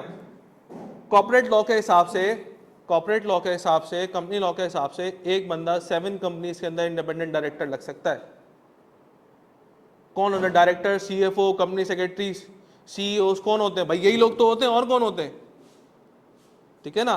तो कॉर्पोरेट लॉ के हिसाब से एक बंदा 7 कंपनीज के अंदर इंडिपेंडेंट डायरेक्टर लग सकता है। सो मुझे एक बात ये बताओ बेटा कि इन्वेस्टमेंट करी 6 लाख रुपए की, 6 लाख रुपए के अंदर टोटल CA हो गया था, इंडस्ट्री चला गया, वहां से जाके मैंने 19 लाख रुपए कमा लिए, 13 लाख रुपए ऊपर कमा लिए, घर वालों को फीस के पैसे ही वापस कर दिया, एक्सपीरियंस भी ले लिया 3.5 साल का। और अब 3.5 साल के एक्सपीरियंस के बाद जब मैं क्वालिफाई हो गया हूं, तो क्वालिफाई होने के बाद पाकिस्तान रीजन के अंदर मुझे जो मिनिमम सैलरी मिल रही है वो 2.5-3 लाख रुपए के करीब मिल रही है, ठीक है ना। और बेनिफिट्स अलग हैं। अच्छा ऊपर ग्रोथ रेट मैंने लिखा था MBA वाले का 8% टू, भाई ये मैंने बहुत लिखा, आपको पता 5-5% भी इंक्रीमेंट होते हैं, ठीक है ना। ये अच्छी कंपनी है कि 10% इंक्रीमेंट दे रही है, ठीक है। यहाँ कितना होगा? यहाँ कितना इंक्रीमेंट होगा? ये तो पता है ज्यादा होगा, ये तो पता है ज्यादा होगा। So what will be the growth rate of a chartered accountant? Might be कोई 15-16% टू 20% और अबव। मुझे बताएं 2.5 लाख रुपए मिनिमम सैलरी लगी थी, 2.5 लाख रुपए के ऊपर लगाएं 20%, कितने पैसे बढ़े एक साल बाद? 250,000 मल्टीप्लाई बाय 0.2 कितने है?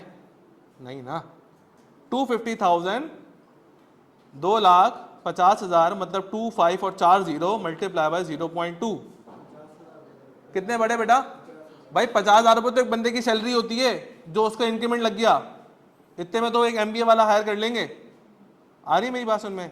तो कहने का मकसद क्या है कि चार्टर्ड अकाउंटेंसी का स्कोप बहुत बड़ा है, तुम्हारी सोच इतना बड़ा है, ठीक है ना।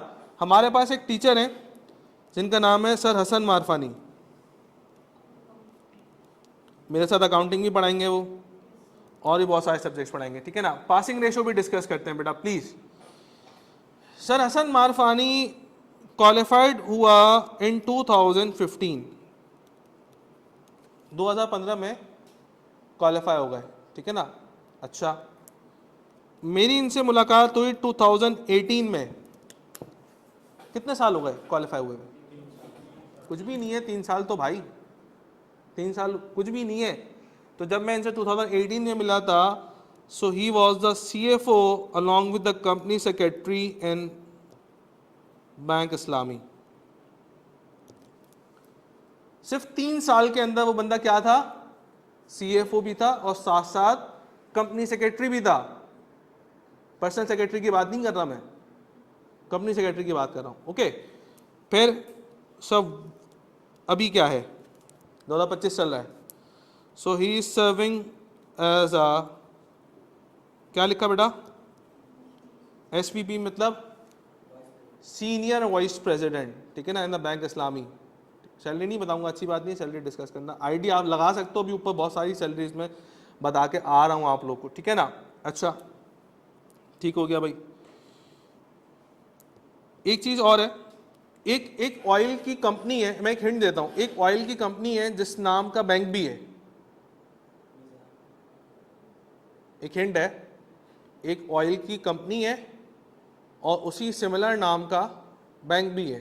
इतना बताऊंगा, इससे ऊपर नहीं बताऊंगा। 2-3 कंपनीज तो हैं ऑयल की, और कौन सी थोड़ी हैं? कौन कौन सी हैं?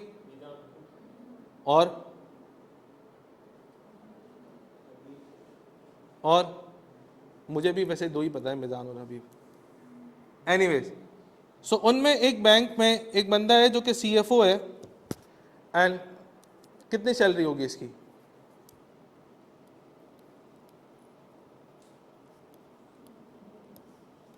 कितनी? मैं आपको एक बात बताऊं, हम लोग इस तरीके से 34 लाख 35 लाख बोल रहे हैं कि कोई अमाउंट ही नहीं है। अपने बड़ों से पूछो, अपने घर में अपने पेरेंट्स से पूछो, ठीक है, कि ये अमाउंट किस तरीके से कमाया जाता है, इसकी वैल्यू क्या है, इसकी वर्थ क्या है। 34 लाख 35 लाख किसको बोलते हैं? मुंह से कहना आसान है, मैं आपको बताऊं ना, अगर मैं आप लोगों को 2-2 लाख रुपए हाथ में दे दूं कि बेटा जरा काउंट करना, तो एक बच्चा 180 काउंट करेगा, एक बच्चा 220 काउंट करेगा उसी 2 लाख के अमाउंट को। और जब 1 लाख रुपए काउंट कर लोगे ना, तो ये जो आपके थम्स है ना, ये दर्द करेंगे। किसी ने काउंट करे पैसे? मैं तो करें तो मुझे पता है, थोड़े टाइम बाद ना ये अमाउंट हाथ से गड्डी स्लिप हो रही होती है। आ रही मेरी बात सुन में? तो कहने का मकसद प्यारे बच्चों ये है कि स्कोप बहुत बड़ा है, आपकी सोच इतना बड़ा स्कोप है, ठीक है ना। लेकिन इस स्कोप को हासिल करने के लिए क्या करना पड़ेगा? असल काम ये है भाई, क्या करना पड़ेगा कि मैं एक क्वालिफाइड चार्टर्ड अकाउंटेंट कहलाऊं। देखो एक बात याद रखना, जो लोग क्वालिफाई हुए हैं, मैं इस तरीके से बोलता हूं, वो इंसान के बच्चे हैं या जिनके बच्चे हैं? इंसान के ही है ना भाई, जिनके बच्चे तो नहीं करते ना, इंसान के ही बच्चे करते हैं। आपको पता है, मेरा एक दोस्त है, इसका नाम है मुबशिर, अभी रिसेंटली क्वालिफाइड का बताता हूं, चलो मैं आपको, ये देखो मुबशिर आज के दौर में बेटा एक क्वालिफाइड चार्टर्ड अकाउंटेंट भी है, ठीक है ना। he is completed his CFA as well and he is completed his ACC as well। मैंने ऊपर बहुत सारी प्रोफेशनल क्वालिफिकेशंस लिखी थी, CA भी लिखा था, ACCA भी लिखा था, CFA भी लिखा था, 3 तो उसने ले ली है। तो मुझे बताओ, एक क्वालिफाइड चार्टर्ड अकाउंटेंट की सैलरी 2.5 लाख रुपए लगती थी, 3 लाख रुपए लगती थी, उसके बाद 3 क्वालिफिकेशंस हैं, मुझसे तो छोटा उम्र में 3 साल। तो मुझे बताएं उसकी सैलरी कितनी होगी? बच्चा यार 26-27 साल का, सर होगी अराउंड 1.5 मिलियन 1 मिलियन के करीब। एक बंदा है जो कि KPMG UK में पोस्टेड हुआ, लंदन के अंदर पोस्टेड हुआ आफ्टर क्वालिफाइड, ठीक है, क्वालिफाई हुआ और फिर वो KPMG लंदन में पोस्टेड हो गया, उसका इंटरव्यू भी है फेसबुक के ऊपर, ठीक है ना। उसकी सैलरी उसने डिस्क्लोज करी, उसको कितनी मिल रही है, कितनी मिल रही है यार? ये कोई मजाक हो रहा है? कोई 15 लाख 60,000 रुपये 25 साल का बच्चा है, 26 साल का बच्चा है? हमने अपने सर्कल में, अगर हम अपने सर्कल में देखें, अपने रिलेटिव्स में देखें, जिनसे हम उठते बैठते हैं उनसे बातचीत करें, तो किसकी सैलरी इतनी है भाई? नहीं है। होंगे 2 लाख 3 लाख वाले, 4 लाख वाले, 5 लाख वाले भी नजर आते हैं, ठीक है ना, लेकिन 15 लाख 20 लाख 35 लाख 40 लाख वाले तो कोई नजर नहीं आता। तो इसीलिए नजर नहीं आते बेटा, क्योंकि लोगों को समझ नहीं है, ठीक है ना। लोग हार जल्दी मान लेते हैं। एक बात को याद रखना, T20 का गेम आसान है या टेस्ट मैच का गेम आसान है?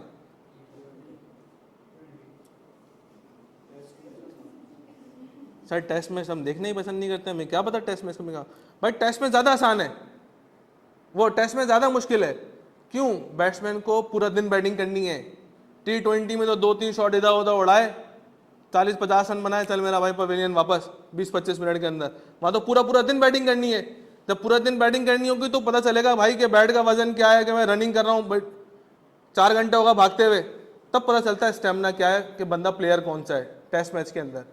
तो कहने का मकसद क्या है कि सारी चीज डिपेंड करती है कंसिस्टेंसी के ऊपर, कि आप अपनी, देखो ऑब्जेक्टिव बड़ा है या नहीं है तो मेहनत ज्यादा है या नहीं है? नहीं सर मेहनत कम है, शुगल मेले में निकाल लेंगे ऐसी। भाई शुगल मेले में बेटा CA नहीं निकलता, BBA BCom वगैरह तो निकल जाएगा, CA नहीं निकलेगा, ठीक है ना। तो कहने का मकसद क्या है कि आज एक डेली रूटीन मैं आपको बता रहा हूं बेटा, इसको फॉलो करोगे इंशाल्लाह आपका CA का पेपर कभी नहीं रुकेगा। इसमें से लेफ्ट राइट हो गए तो फिर अल्टीमेट रिजल्ट आपका फेलियर होगा। जिस तरीके से मार्केट में आपको ये पता होता है कि CA पेपर पास नहीं करता, ICAP अच्छा बहुत से लोग तो कहते हैं ICAP जानबूझ के पेपर रोकता है। मुझे बताओ लड़के तुम्हारा नाम क्या है?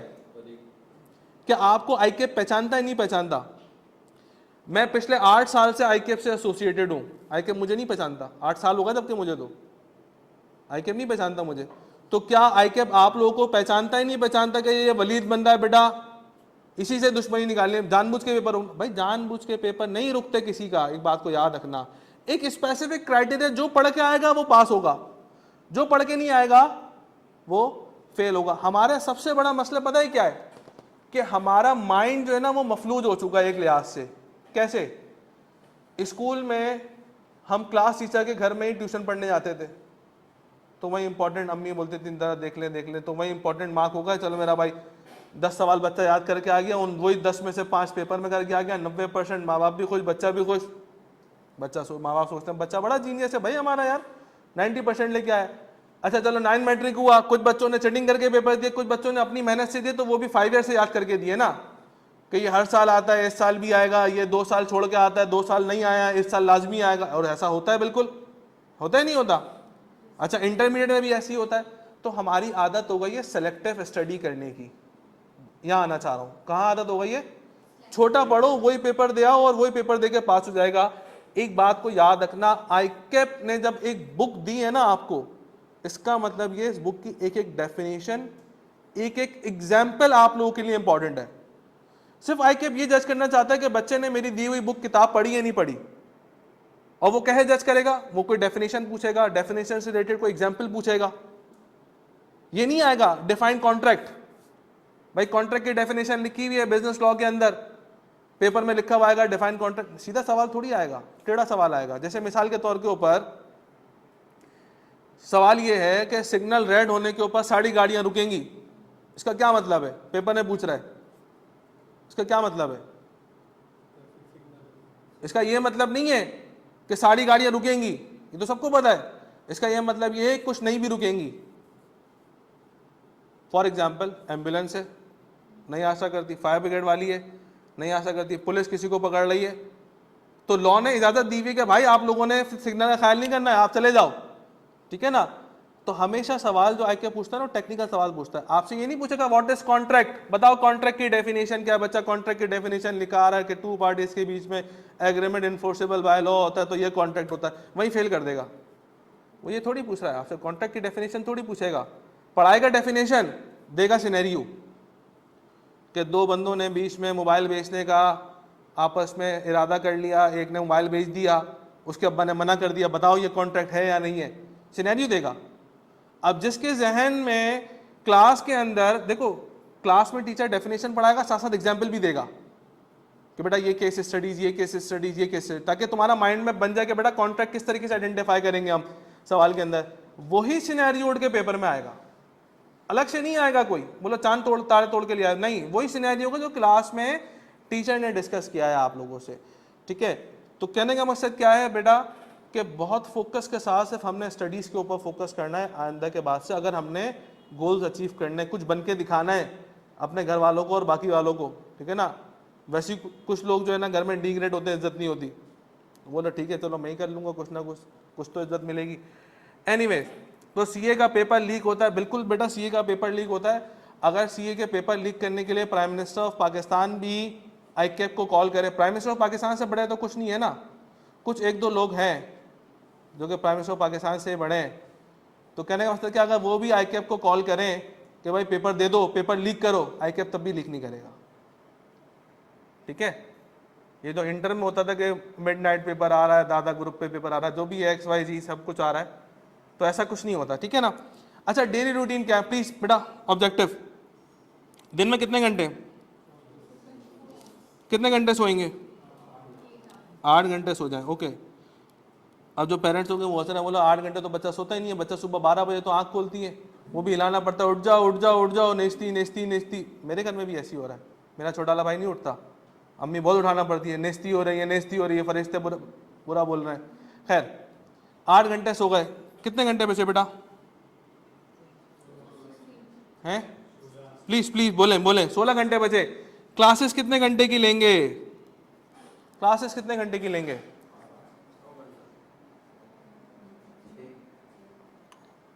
यार 9 घंटे है, बच्चा शौक में आ गया, 9 घंटे, चलो छोड़ो 6 घंटे की क्लासेस करो। अरे भाई 3 ही सब्जेक्ट है ना यार, तो 2-2 घंटे की क्लास भी तो 6 घंटे हो गए ना, हैं? और अगर 1.5 घंटे की क्लास है तो 4.5 घंटे होगा, 1.5 घंटे 2 घंटे के बीच में ही रहेगी, 2 घंटे से ऊपर नहीं जाएगी, ठीक है ना। और अगर कभी बाकी क्लासेस नहीं होंगी तो उन 6 घंटे की कसर मैं पूरी कर दूंगा।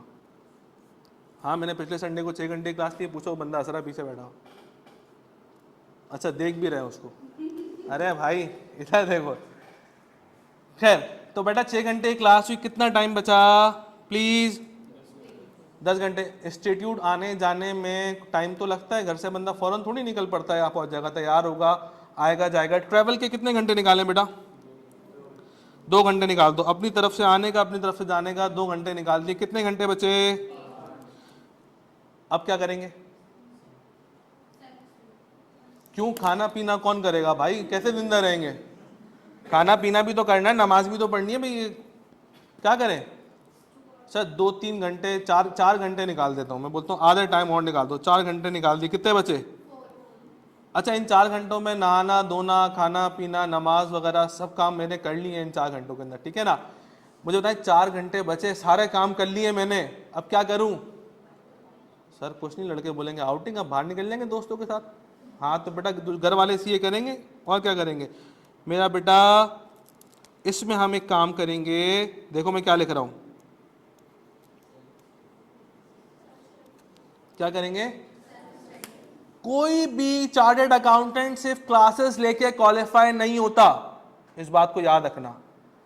कोई ऐसा चार्टर्ड अकाउंटेंट नहीं मिलेगा जो आपको ये बोलते हुए नजर आ जाए कि यार मैंने सिर्फ क्लासेस ली थी और पेपर दे के आ गया, पेपर मेरे भाई का पास हो गया। नहीं, ऐसा कोई भाई आज तक है ही नहीं।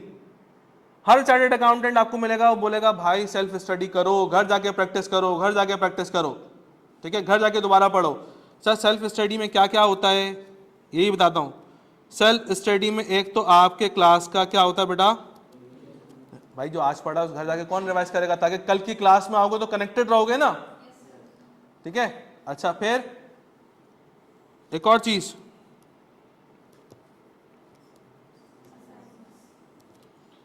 देखो बेटा बात को समझना, टेक्निकल बात करता हूं। एक बच्चा है, या तुम्हारा नाम क्या था बेटा? वलीद। सिर्फ वली।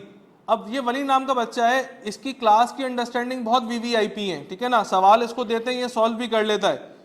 अब ये सोचता है कि अब अच्छा टाइम लगता ही नहीं लगता, लगता है सर ये एक सवाल जहाँ पे आइडियली 2 मिनट में सॉल्व होना चाहिए था, ये बच्चा 3 मिनट में 4 मिनट में आंसर निकाल लेता है। अब ये इसी भरम में असाइनमेंट सॉल्व नहीं करता। क्यों? मतलब आता तो है, मैं सवाल सर शो करते हैं क्लास में, मैं जवाब देता हूँ, असाइनमेंट सॉल्व नहीं करता।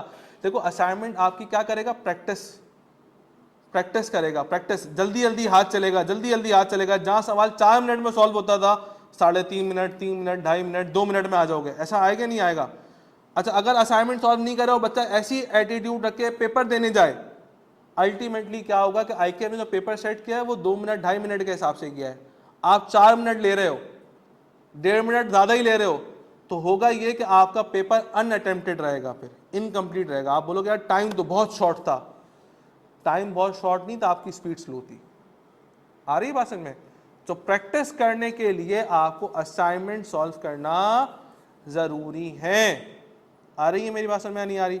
और एक और चीज, अल्लाह का वास्ता है बेटा, इस चीज को कभी नहीं छोड़ना प्लीज।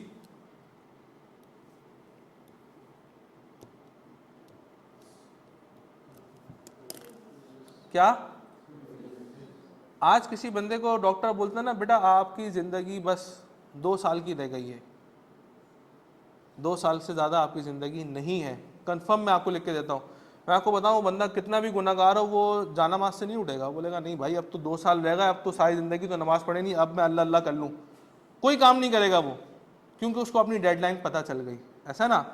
तो मेरे बच्चों, आपको आपकी पेपर का रेप्लिका कौन देगा? क्विज़ेस देंगे। जब मेहनत करके आओगे, असाइनमेंट सॉल्व करके आओगे और क्विज में मार्क्स अच्छे नहीं आएंगे, तो इसका मतलब ये है कि पेपर में भी मार्क्स अच्छे नहीं आने, मेहनत की बाकी है, अभी मेहनत करनी है। बच्चा क्विज़ेस से बहुत भागता है, जिस दिन क्विज रखो ना उस दिन आधी क्लास गायब होगी, अभी नवंबर बैच में 50 बच्चों का क्विज रखा, कितने बच्चों ने? 15 या 20 बच्चों ने अटेम्प्ट किया सिर्फ क्विज। भाई क्विजेस पेरेंट्स के लिए हैं? नहीं है। टीचर्स के लिए हैं? नहीं है। किसके लिए है? आपके लिए। तो बेटा क्विजेस को बहुत सीरियस लेके, मैं बोलता हूँ तैयारी नहीं है ना, इनकम्प्लीट तैयारी है, दो भाई क्विजेस तो दो, ताकि थोड़ा सा आपको रियलाइज हो कि यार आपकी स्टेज क्या है। ठीक है ना? तो कहने का मकसद ये है बेटा कि आप घर जाकर सेल्फ स्टडी अपना लें, इसके अलावा जो काम करना है करें। अच्छा सर एक चीज़ और, हमने ये भी सुना है कि जो बच्चा सीए करता है उसके बाल झड़ जाते हैं। ये तो मेरे इनहेरिट हैं, ऐसे ही हैं, बचे हुए हैं थोड़े बहुत, लेकिन ऐसा कुछ नहीं होता, बहुत से लोगों के पूरे पूरे बाल हैं सर पे। ठीक है ना?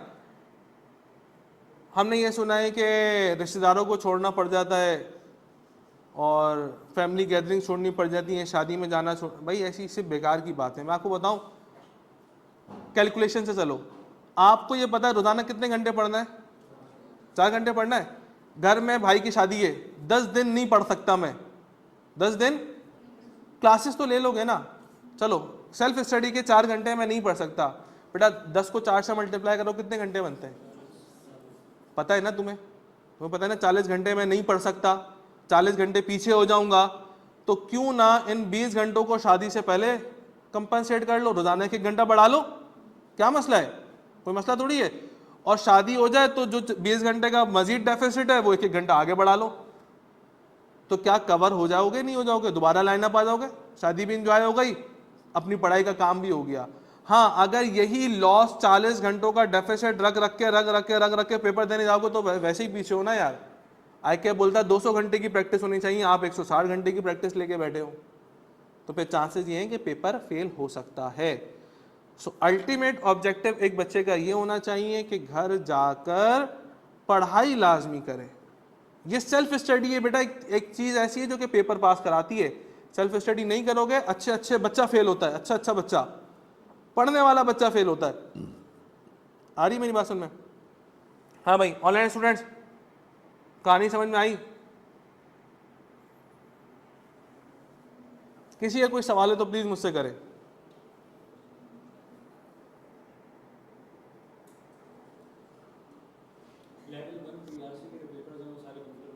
जी, लेवल 1 जो पीआरसी के जनवरी बैच की क्लासेस कब से स्टार्ट होंगी? जनवरी बैच की क्लासेस स्टार्ट होंगी मंडे से, ठीक है?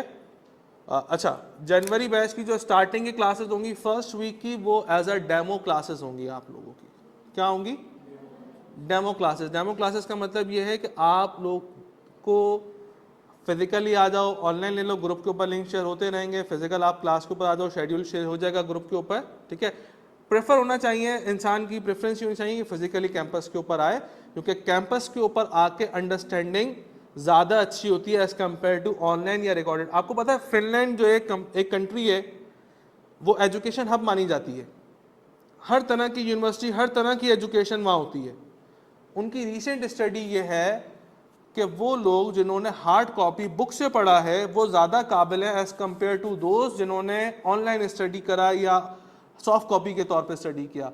उन्होंने अपनी 80% जो क्वालिफिकेशंस हैं वो दोबारा हार्ड कॉपीज़ के ऊपर शिफ्ट कर दी हैं। बुक लो, बुक से पढ़ो, बुक के ऊपर मार्क करो। यहाँ तो बुक ही नहीं पता होती बच्चे को कहाँ है, वो सर मोबाइल में है। और भाई हर चीज़ मोबाइल में नहीं आती, ठीक है ना। बुक्स फिजिकली आपके पास होनी चाहिए, क्लासेस फिजिकली लो। ऑनलाइन तो उनके लिए है ना, ऑनलाइन उन बच्चों के लिए है जो बच्चे कराची नहीं आ सकते, या मिसाल के तौर के ऊपर वो खवातीन या वो बच्चियां जो कि पब्लिक ट्रांसपोर्ट यूज़ नहीं करती, या तो पेरेंट्स के साथ ही ट्रैवल करेंगे, या भाई भी छोड़ने वाला नहीं है, फादर भी छोड़ने वाला नहीं है, तो कैसे करें? लिमिटेशन है या नहीं है? तो उसको अलाउ है, फिर ऑनलाइन ले लो क्लास। यार क्लास मिस नहीं करो ना। सर फिर रिकॉर्डेड क्यों दिया? रिकॉर्डेड क्यों दिया? रिकॉर्डेड इसीलिए दिया क्योंकि आज के ओरिएंटेशन में कुछ बच्चे लेट आए थे, नहीं आए थे, मिस हो गई। और जब मिस हो गए तो ग्रुप पे रिकॉर्डिंग आएगी, तो वो स्टार्टिंग का एरिया वहाँ से देख लेंगे, समझ में आ जाएगा कि क्या चल रहा था, ठीक है। मेरे टाइम में पता है क्या होता था? टीचर बोर्ड के ऊपर पढ़ाता था लिखकर। जब टीचर बोर्ड के ऊपर पढ़ाता था लिख के, अगर मैं 15 मिनट 20 मिनट लेट पहुंचाऊं, किसी भी वजह से बाइक खराब हो गई, बाइक पंचर हो गई, बहुत सारे मसले मसाले होते हैं, ट्रैफिक जाम था, अब 15 मिनट अगर मैं लेट पहुंचाऊं क्लास के अंदर भाई, तो हुआ ये कि टीचर ने अगर बोर्ड से मिटा दिया तो मिटा दिया, बस। कोई लाइव क्लासेस नहीं, कोई रिकॉर्डिंग नहीं हो रही, कोई LMS पोर्टल वगैरह का चक्कर नहीं है। अब अपने दोस्त से कॉन्सेप्ट सीखो जितना उसको आया है, जितना वो पढ़ाएगा वो आपको आएगा। आ रही मेरी बात समझ में? तो रिकॉर्डेड इसीलिए दिया ताकि अगर बाय एनी चांस कोई चीज़ मिस आउट हो जाए, जैसे भाई लाइट नहीं है, अब ऑनलाइन क्लास में ही ले सकते, रिकॉर्डेड देख लो यार। इस केस के अंदर कोई चीज़ समझ नहीं आई थी, मसला था, रिकॉर्डेड देख लो उसके अंदर, ठीक है ना, या अपने टीचर से पूछ लो। तो कहने का मकसद ये कि बेटा ये सारे फॉर्मेट्स भले ऑनलाइन हो या फिजिकल हो या रिकॉर्डेड हो, ये इसीलिए है ताकि हर हाल में पढ़ाई ना छूटे, हर हाल में पढ़ाई ना छूटे, ठीक है ना। अच्छा, मैं यहाँ पर पेरेंट्स से एक मुखातिब होऊंगा। हमारे पेरेंट्स कितने हैं? 1 2 3 4 5 6 7 पेरेंट्स से मैं एक मुखातिब होऊंगा एक चीज़ को, प्लीज़ इस चीज़ को कंसिडर करिएगा। वो ये है कि जब तक हमारा बच्चा छोटा होता है ना, स्कूल में जाता है, मैट्रिक करता है, इंटर करता है, तो हम उससे रोज़ पूछते हैं क्या पढ़ाई हो रही है, क्या नहीं हो रही, कितना पढ़ लिया, दिखाओ, इधर दिखाओ, आ रही ना। तो कहने का मतलब जब बच्चा CA में आता है ना, तो माँ बाप ये चीज़ छोड़ देते हैं, नहीं छोड़नी वो। मैं बोलता हूँ नहीं समझ, भाई मैं कॉमर्स का हूँ, मुझे अकाउंटिंग टैक्स ऑडिट समझ में आता है। अगर मेरा बच्चा मेडिकल करेगा तो उसको ये थोड़ी पता है कि मुझे नहीं पता है ना, उसको तो पता है बाबा को आता है, तो बोलूँगा दिखाओ भाई, मुझे तो ये तो पता ना कि ये चैप्टर शुरू हुआ, ये खत्म हो रहा है, ये कॉन्सेप्ट कोई भी पूछ लूंगा, रिवाइज है नहीं है, बताओ बेटा ये चलो ये चैप्टर रिवाइज करके दिखाओ, मैं पूछता हूँ अभी।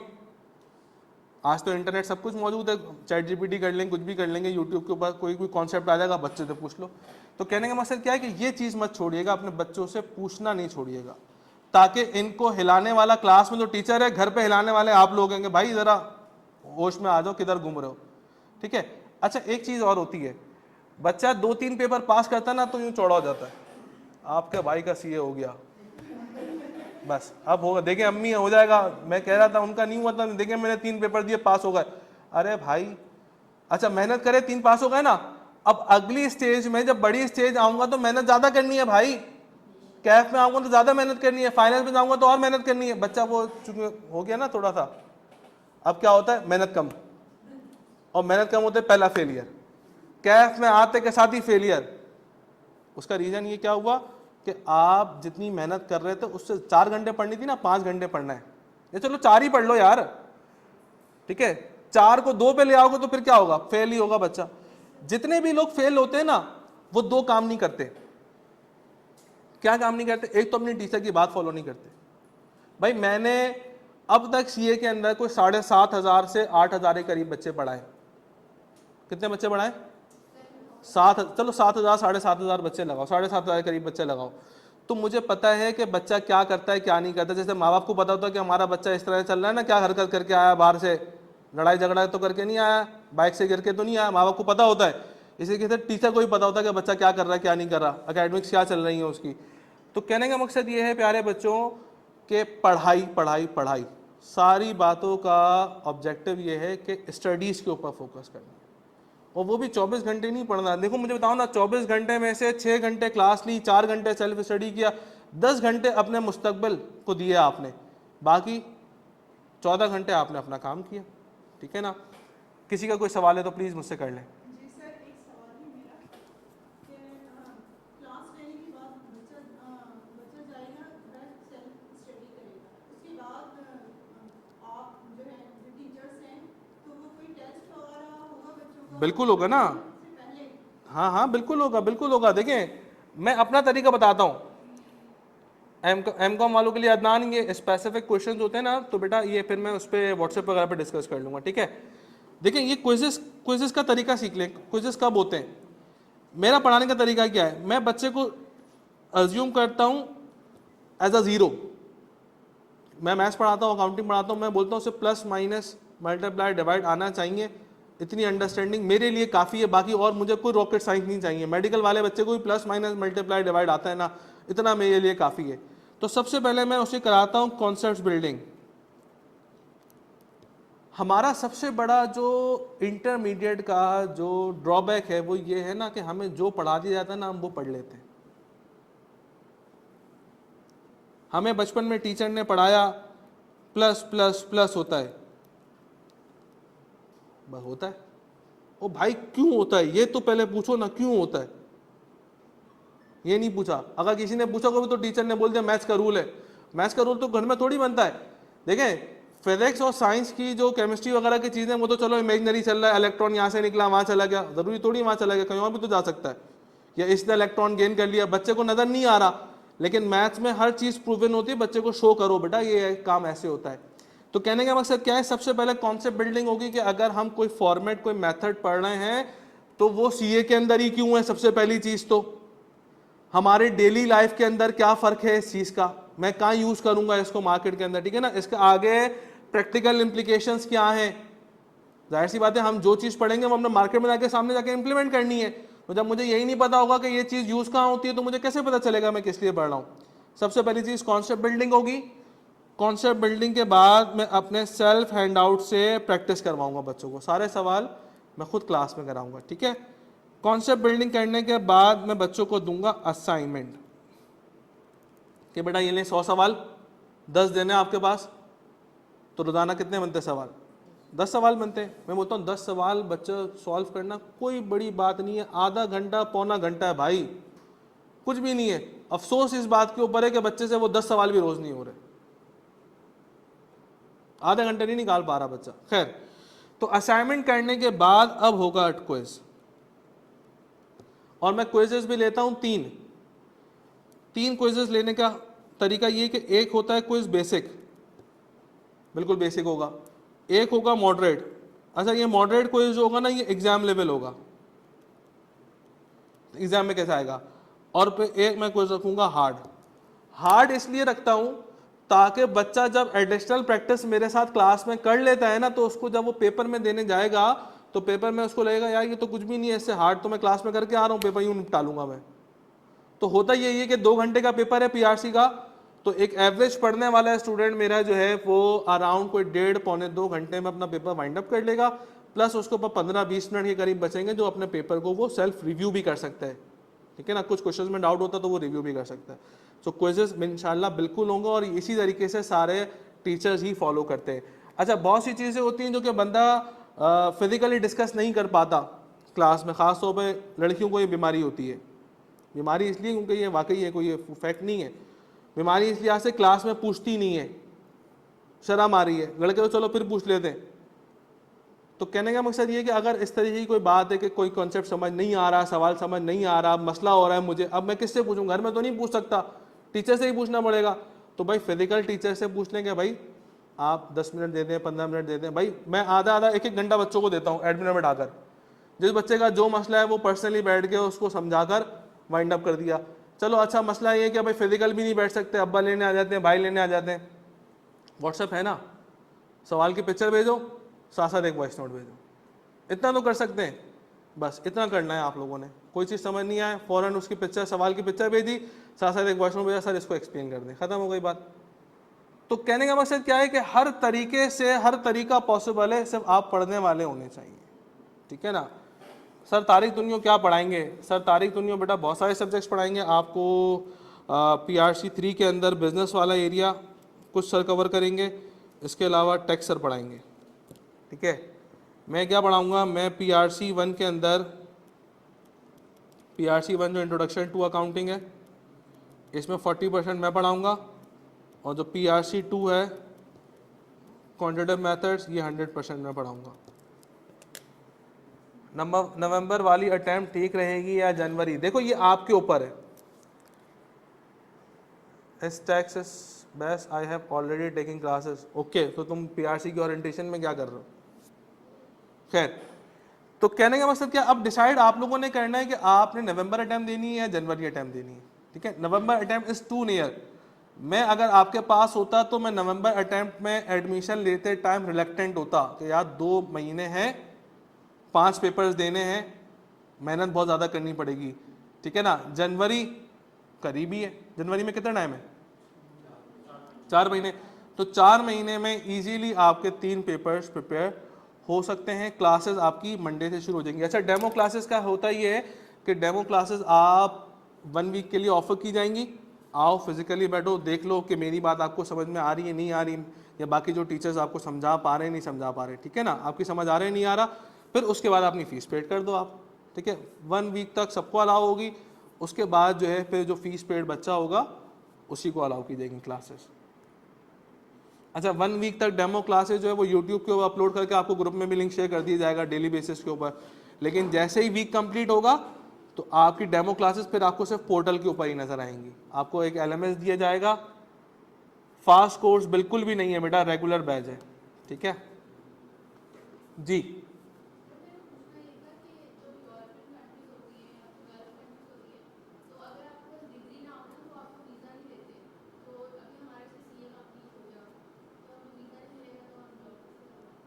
तो साथ साथ डिग्री भी करेंगे ना। हाँ हाँ।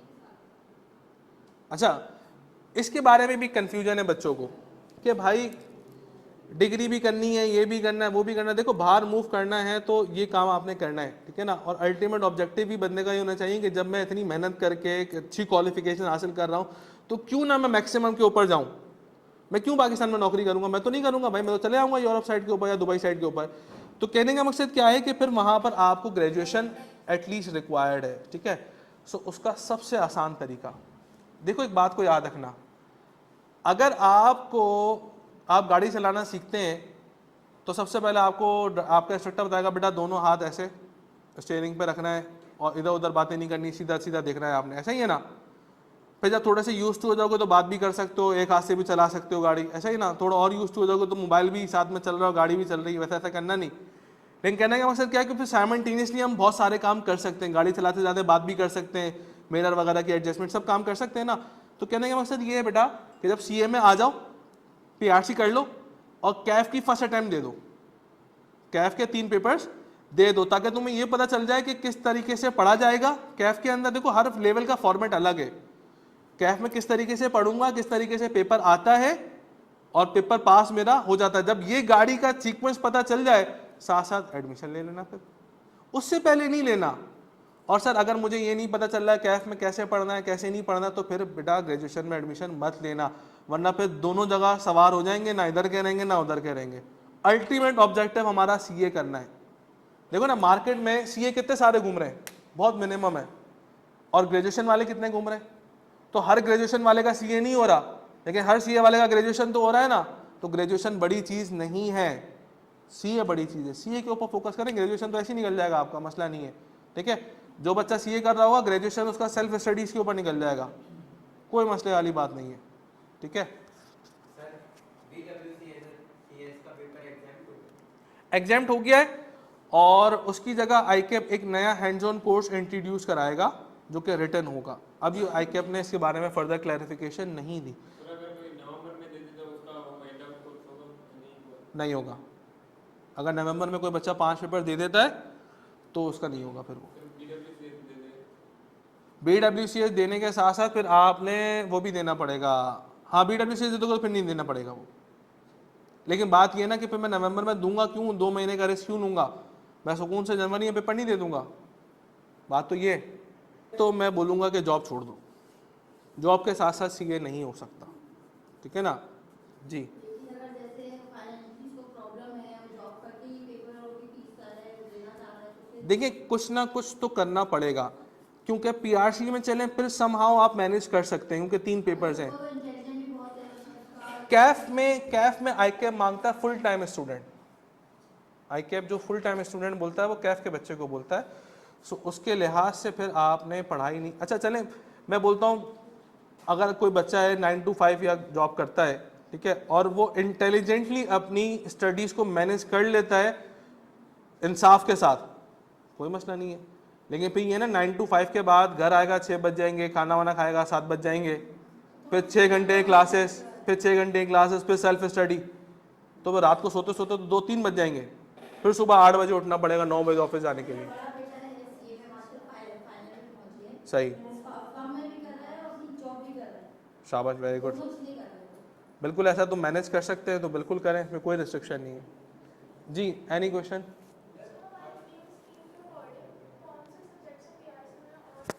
मैं बता देता हूँ। पीआरसी आपके पास जो 1 है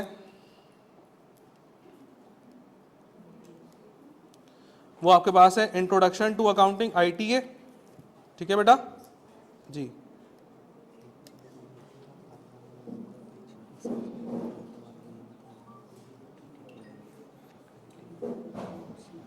ठीक है, सही है, ओके। अच्छा जी, सो पीआरसी 1 आपके पास इंट्रोडक्शन टू अकाउंटिंग है, ठीक है। पीआरसी 2 आपके पास क्वांटिटेटिव मेथड्स एंड टेक्निक्स है, ठीक है ना। और पीआरसी 3 जो आपके पास है वो है मेरे प्यारे बच्चों इकोनॉमिक्स, इको प्लस बिजनेस, ठीक है। पास पीआरसी की फीस आ रही होगी बेटा, सब्जेक्ट वाइज आ रही है 20,000, ठीक है, और 10,000 आपकी है इसमें एडमिशन फीस। सो टोटल आपका जो पैकेज बनता है पीआरसी का दैट इज 70,000 रुपीज़ का बनता है, ठीक है। और इसके ऊपर आपकी स्कॉलरशिप भी आती है। कोई बच्चा अगर सोचे कि भाई मैं जो बड़ा बेटा था कि जब स्कॉलरशिप को 20,000 की मिली थी, जी जी जी जी जी जी, तो स्कॉलरशिप भी आपको ये ऑफ़र की जाती है। स्कॉलरशिप का क्राइटेरिया आपके सामने ही लिखा हुआ, अगर किसी बच्चे ने ए लेवल्स किया हुआ तो ये स्कॉलरशिप की परसेंटेज ऑफर होगी, और किसी बंदे ने अगर इंटरमीडिएट किया हुआ है तो वो इस परसेंटेज के हिसाब से उसको अफोर्ड 70,000 फीस। सो कोई मसला नहीं है। मैं being a director STD solution में मैं आपको अपने पर्सनल रेफरेंस के ऊपर एक certain percentage as a discount भी ऑफर कर दूंगा, ठीक है। सिर्फ इसीलिए ताकि मुस्तकबिल अपना सुधार हो, पढ़ने वाले हो तो पढ़ाई करो। पढ़ने वाले, देखिए पढ़ने वाला बच्चा ना उसके साथ हम खड़े हैं, जो नहीं पढ़ने वाला ना उसके साथ कोई भी नहीं है, ठीक है ना।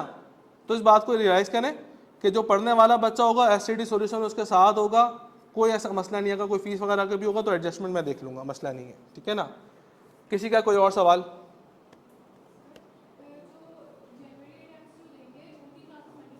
जी, एंड कब होंगी मतलब? देखें जनवरी में पेपर्स की जो डेट होती है वो डेट होती है अराउंड 15 to 20 तक, ठीक है। सेकेंड वीक और थर्ड वीक के मिड में से आईके पेपर लेना स्टार्ट करता है।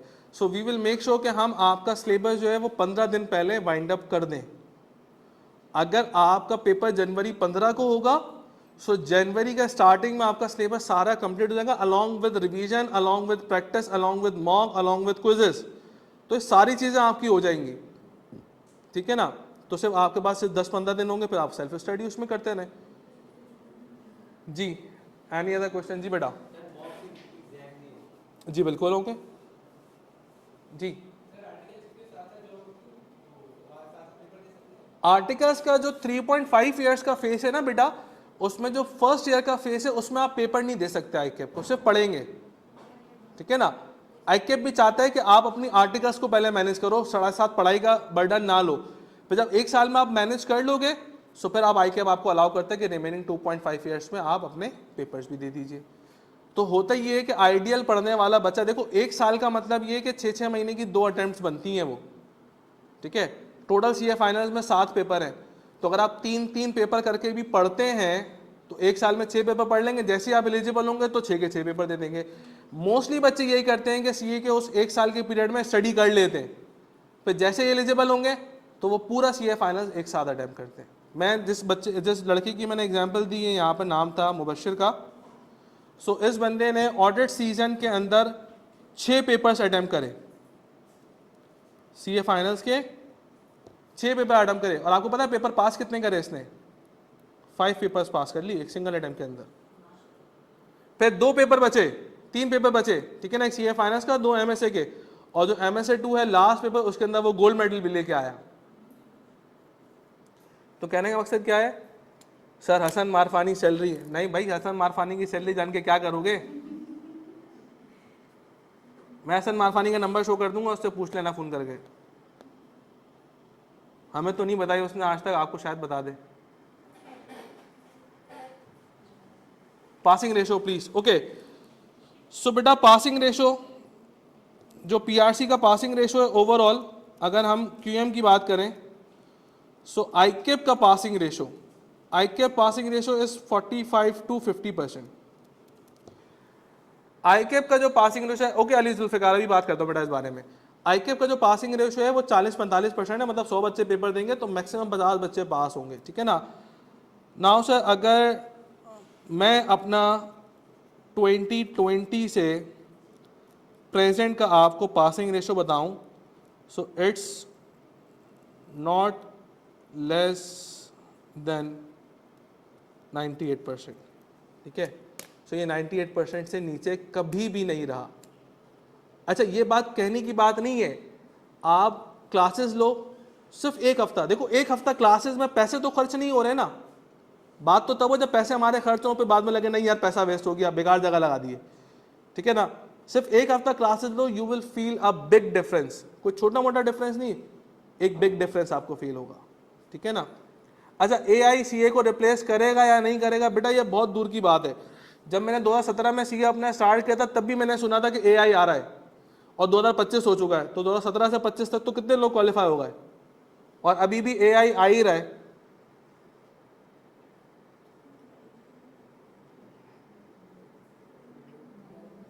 फैजान बेटा ऑब्जेक्टिव ये होना चाहिए कि हमारा गोल क्या है, सीए करना गोल है या डिग्री करना गोल है। बहुत से लोगों का ऑब्जेक्टिव जो है ना वो डिग्री करना होता है, सो वो डिग्री कर सकते हैं, कोई मसला नहीं है, लेकिन कुछ लोगों ने अचीव ज़्यादा करना होता है, मेहनत ज़्यादा करनी होती है, तो फिर वो सीए की तरफ मूव करते हैं। हाँ मैं पार्शली क्वालिफाइड हूँ, फाइनलिस्ट हूँ मैं, फाइनलिस्ट भी, उसके साथ साथ एमबीए फाइनेंस भी मैंने किया हुआ है, इसके अलावा आईएफआरएस का एक सर्टिफिकेशन है वो भी मैंने किया हुआ है, टैक्सेशन का एक सर्टिफिकेट है वो भी मैंने किया हुआ है। बहुत सारे फैक्टर्स हैं, ये डिस्कशन करेंगे आराम से, कोई मसला नहीं है, अभी तो पूरा टाइम बाकी है। सीए का 2031 तक का स्कोप क्या होगा, ये मैं कैसे प्रेडिक्शन कर सकता हूँ कि 2031 में क्या होगा। आप अब्रॉड क्यों नहीं गए भाई, सारे लोग अब्रॉड थोड़ी जाते हैं, बहुत सारे चार्टर्ड अकाउंटेंट्स हैं, कोई अराउंड 7-8 हज़ार के करीब चार्टर्ड अकाउंटेंट्स हैं, और 7-8 हज़ार में से सिर्फ 2 से 3 हज़ार चार्टर्ड अकाउंटेंट्स हैं जो कि सिर्फ बाहर सर्व कर रहे हैं, बाकी सारे पाकिस्तान में ही हैं।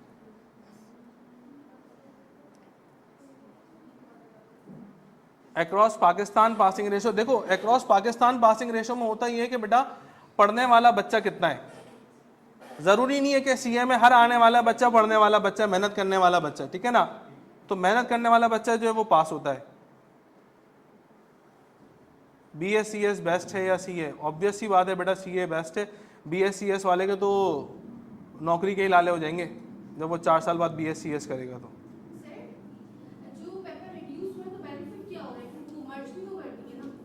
नहीं बेनिफिट ऐसे हो रहा है आपको कि अब सिंगल पेपर देना है आपने, पहले 2 पेपर्स की मेहनत करते थे, अब सिंगल पेपर देना है।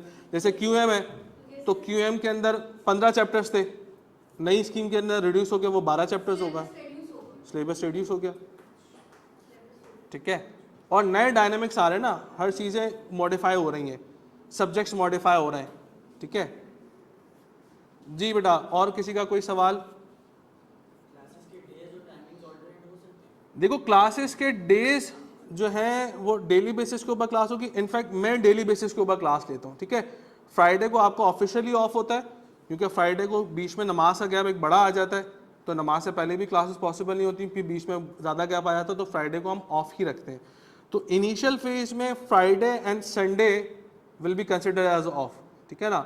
मंडे टू थर्सडे क्लासेस हुआ करेंगे और सैटरडे क्लासेस हुआ करेंगे, ठीक है। जैसे आपसे पहले मेरी एक क्लास थी अभी, ठीक है ना, वो 3 बजे मैंने माइंड अप करी, तो सैटरडे को जैसे सिर्फ मैंने आज ही सिर्फ मैंने अकेले ने क्लास ली तो बचत हो गई बच्चों की, ठीक है ना। सारी क्लासेस आपकी ऑनलाइन होती हैं सारी? ऑनलाइन भी होंगे, फिजिकल भी होंगी, साइमल्टेनियस सेम चल रहा होगा। सर STT ACCAB करवाते हैं, it's very initial phase two disclose now, but yes, ठीक है। ये तुम लोग सारी राज की बातें मुझसे निकलवा लो, ये कौन है बिलावल बच्चा यार, ये सारी राज की बातें मुझसे पूछ रहा है। क्लास टाइमिंग्स यार, कल मंडे की मैं क्लास टाइमिंग अभी बता देता हूँ, ठीक है ना। प्लीज़ इसको आप लोग नोट कर लो। मंडे को क्वांटिटेटिव मेथड्स एंड टेक्निक्स की आपकी क्लास होगी अराउंड 3 to 4, ठीक है ना। और इससे पहले आपकी इकोनॉमिक्स की क्लास होगी अराउंड 1:30 to 2:30, ठीक है।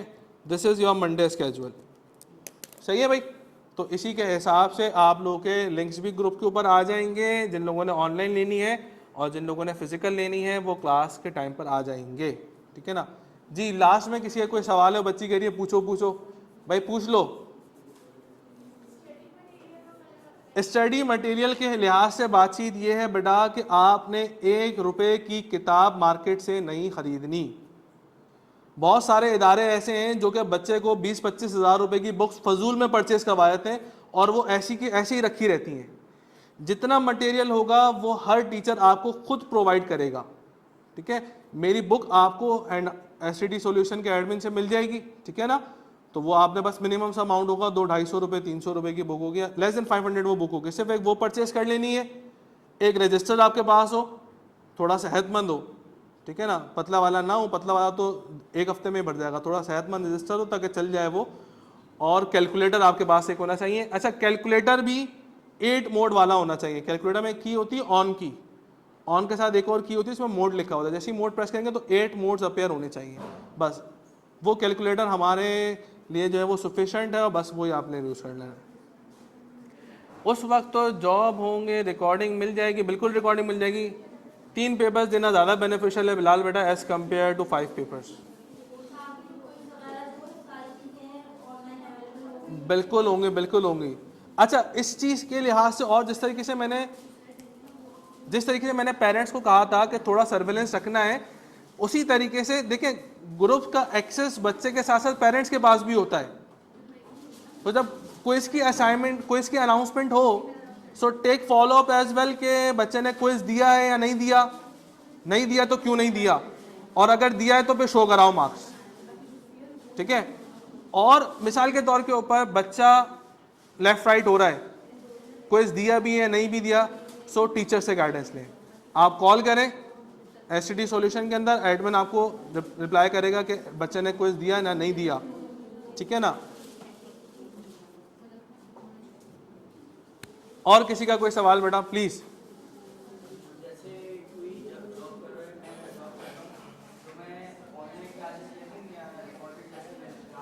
ऑनलाइन पॉसिबल है तो ऑनलाइन ले लें। क्यों? क्योंकि ऑनलाइन में आप डेली बेसिस के ऊपर मुझसे लाइव सवाल पूछ सकते हो, जिस तरह से बच्चे पूछ रहे हैं। रिकॉर्डेड में तो मुझसे अगले दिन बात पूछोगे ना।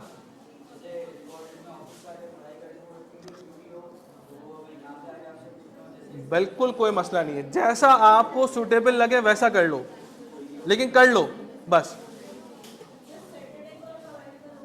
बिल्कुल मैं बिल्कुल अवेलेबल हूँ, बिल्कुल।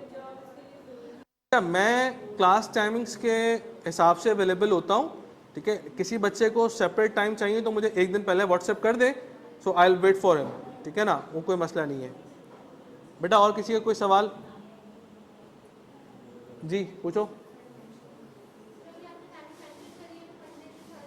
ये मंडे की टाइमिंग है, ठीक है ना। मोस्ट प्रोबेबली ट्यूसडे की भी सेम टाइमिंग्स होंगी। अच्छा, ग्रुप के ऊपर स्केड्यूल ना वो डेली बेसिस के ऊपर शेयर होता है, थोड़ी सी टाइमिंग फ्लक्चुएट करती है भैया। अगर मेरी कोई मीटिंग आ गई तो मैं फिर 3 से 4 में क्लास नहीं ले पाऊंगा, तो मैं 3:30 में ले लूंगा या 4 बजे में ले लूंगा क्लास। तो वो टाइमिंग शेड्यूलर आपको रोजाना डेली बेसिस के ऊपर शाम में ग्रुप के ऊपर भेज देगा। लेकिन जैसे मैं हूं, मैं 3 से पहले क्लास किसी सूरत नहीं लेता एक्सेप्ट सैटरडे, ठीक है ना। और बाकी डेज जैसे मिस जैनब है, मुझसे पहले इकोनॉमिक्स की क्लास ही हुआ करेगी, मेरे बाद आपके बाद दूसरी वाली क्लास हुआ करेगी, ठीक है ना, अकाउंटिंग वगैरह की होगी, ठीक है जी। और किसी का कोई सवाल बेटा? ये जो आपको ग्रुप में बच्चों को शामिल करना होगा, ये हमें ऑफिस से पता चलेगा लिंक वगैरह? देखिए अभी एक आप लोग एक कॉमन ग्रुप के ऊपर हो गए, बिकामा सीए वाले सब लोग हैं उसके ऊपर अवेलेबल। जिसके जो भी अवेलेबल नहीं है प्लीज एडमिन को अपना नंबर नोट करवा दीजिएगा अभी जाते वक्त ही, तो आप उस ग्रुप के ऊपर आ जाएंगे। उस स्क्रीन के ऊपर अच्छा नंबर शो हो रहा होगा, ये बॉटम पे, ठीक है बेटा। ये नंबर आप लोग अपने पास नोट कर लो, इस नंबर पे अपना नाम लिख के मैसेज कर दीजिए जो भी ग्रुप के ऊपर बिकामा सीए वाले नहीं हैं, ठीक है ना। सो आप लोग ग्रुप में ऐड कर दिए जाओगे, आपको साइमल्टेनियसली लिंक और शेड्यूल वगैरह सब वहाँ अवेलेबल हो जाएगा, ठीक है।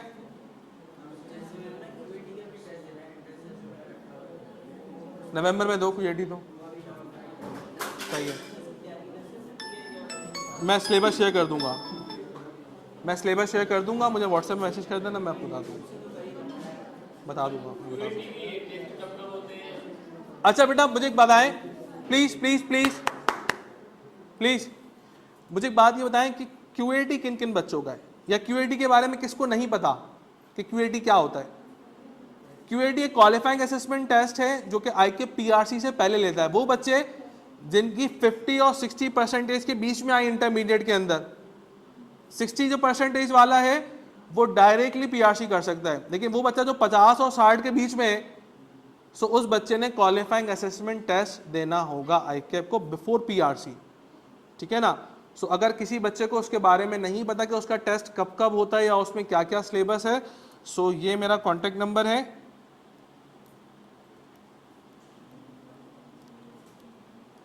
ठीक है ना। मुझे इस पे मैसेज कर दो तो मैं आपको सिलेबस और डेट्स वगैरह में सारी चीज़ें आपके साथ शेयर कर दूंगा, ठीक है।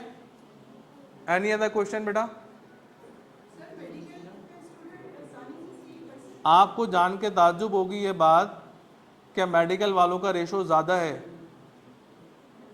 सीए के अंदर। मैंने यही कहा ना, प्लस माइनस मल्टीप्लाई डिवाइड आता है, दैट्स इट, बस इससे ऊपर की चीज़ कोई नहीं है। हर चीज़ बेसिक लेवल से शुरू होगी, ऐसा नहीं है कि कोई चीज़ हवा में शुरू हो जाएगी आपको बेसिक नहीं पता होगी, बिल्कुल भी ऐसा नहीं होगा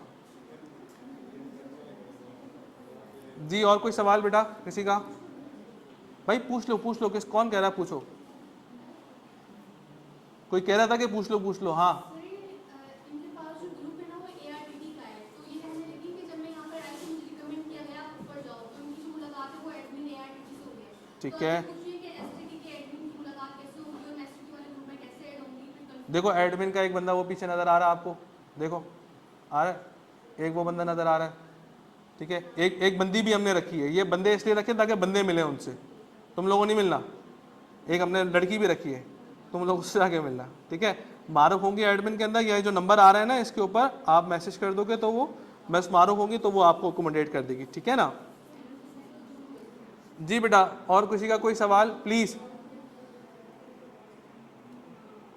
बिल्कुल कर सकते हैं बिलावल, लाइब्रेरी अवेलेबल है। अच्छा मज़े की बात यह है, बहुत से ऐसे इदारे हैं जहाँ पे लाइब्रेरी अवेलेबल तो है लेकिन वो अजाब वाली लाइब्रेरी अवेलेबल है। भाई एसी लगा हुआ है, सिर्फ शो पीस के तौर के ऊपर लगा हुआ है, सिर्फ दिखाने के लिए कि हाँ एसी लगा हुआ है, चल रहा है नहीं चल रहा है ये नहीं पता। सो एसटीडी सॉल्यूशन के अंदर आपको इंटरनेट भी मिलेगा और साथ साथ आप लोगों को एसी भी मिलेगा।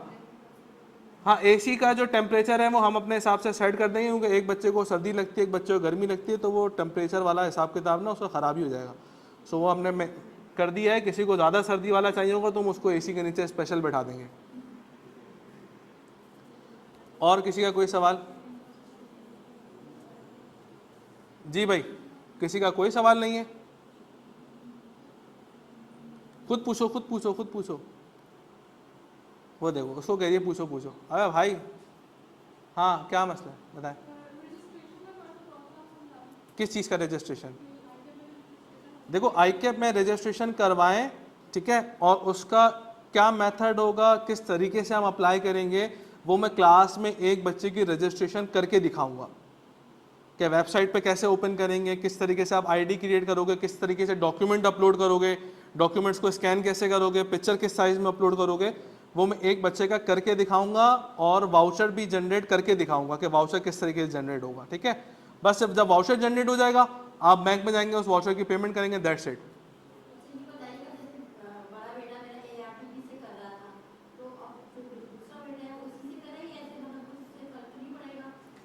देखें ट्यूशन सेंटर्स बहुत सारे हैं, तबानीस भी है, ठीक है ना, KNS भी है, अलम भी है, हम भी हैं, ARTT भी है, ठीक है ना, तो पढ़ाई सब जगह सेम है। अच्छा एक चीज़ और बात होती है, अगर किसी पकवान सेंटर का मेन जो खाना बनाने वाला है वो छुट्टी पे चला जाए और उसको कोई ऑर्डर मिल जाए और वो किसी छोटे से पकवा दे खाना, तो तकरीब का तो हो गया हिसाब किताब ख़राब, ठीक है ना, सारी बात टेस्ट की होती है। सो इसी तरीके से टीचिंग इंडस्ट्री के अंदर सारी बात होती है एक्सपीरियंस की। ये मैंने एक बहुत बड़ी एग्जांपल दी है क्योंकि बहुत सारी जगहों के ऊपर अनएक्सपीरियंस लोग भी पढ़ा रहे हैं। एक्सपेंसिव ज़्यादा है, एक्सपेंसिव ज़्यादा है, ठीक है ना।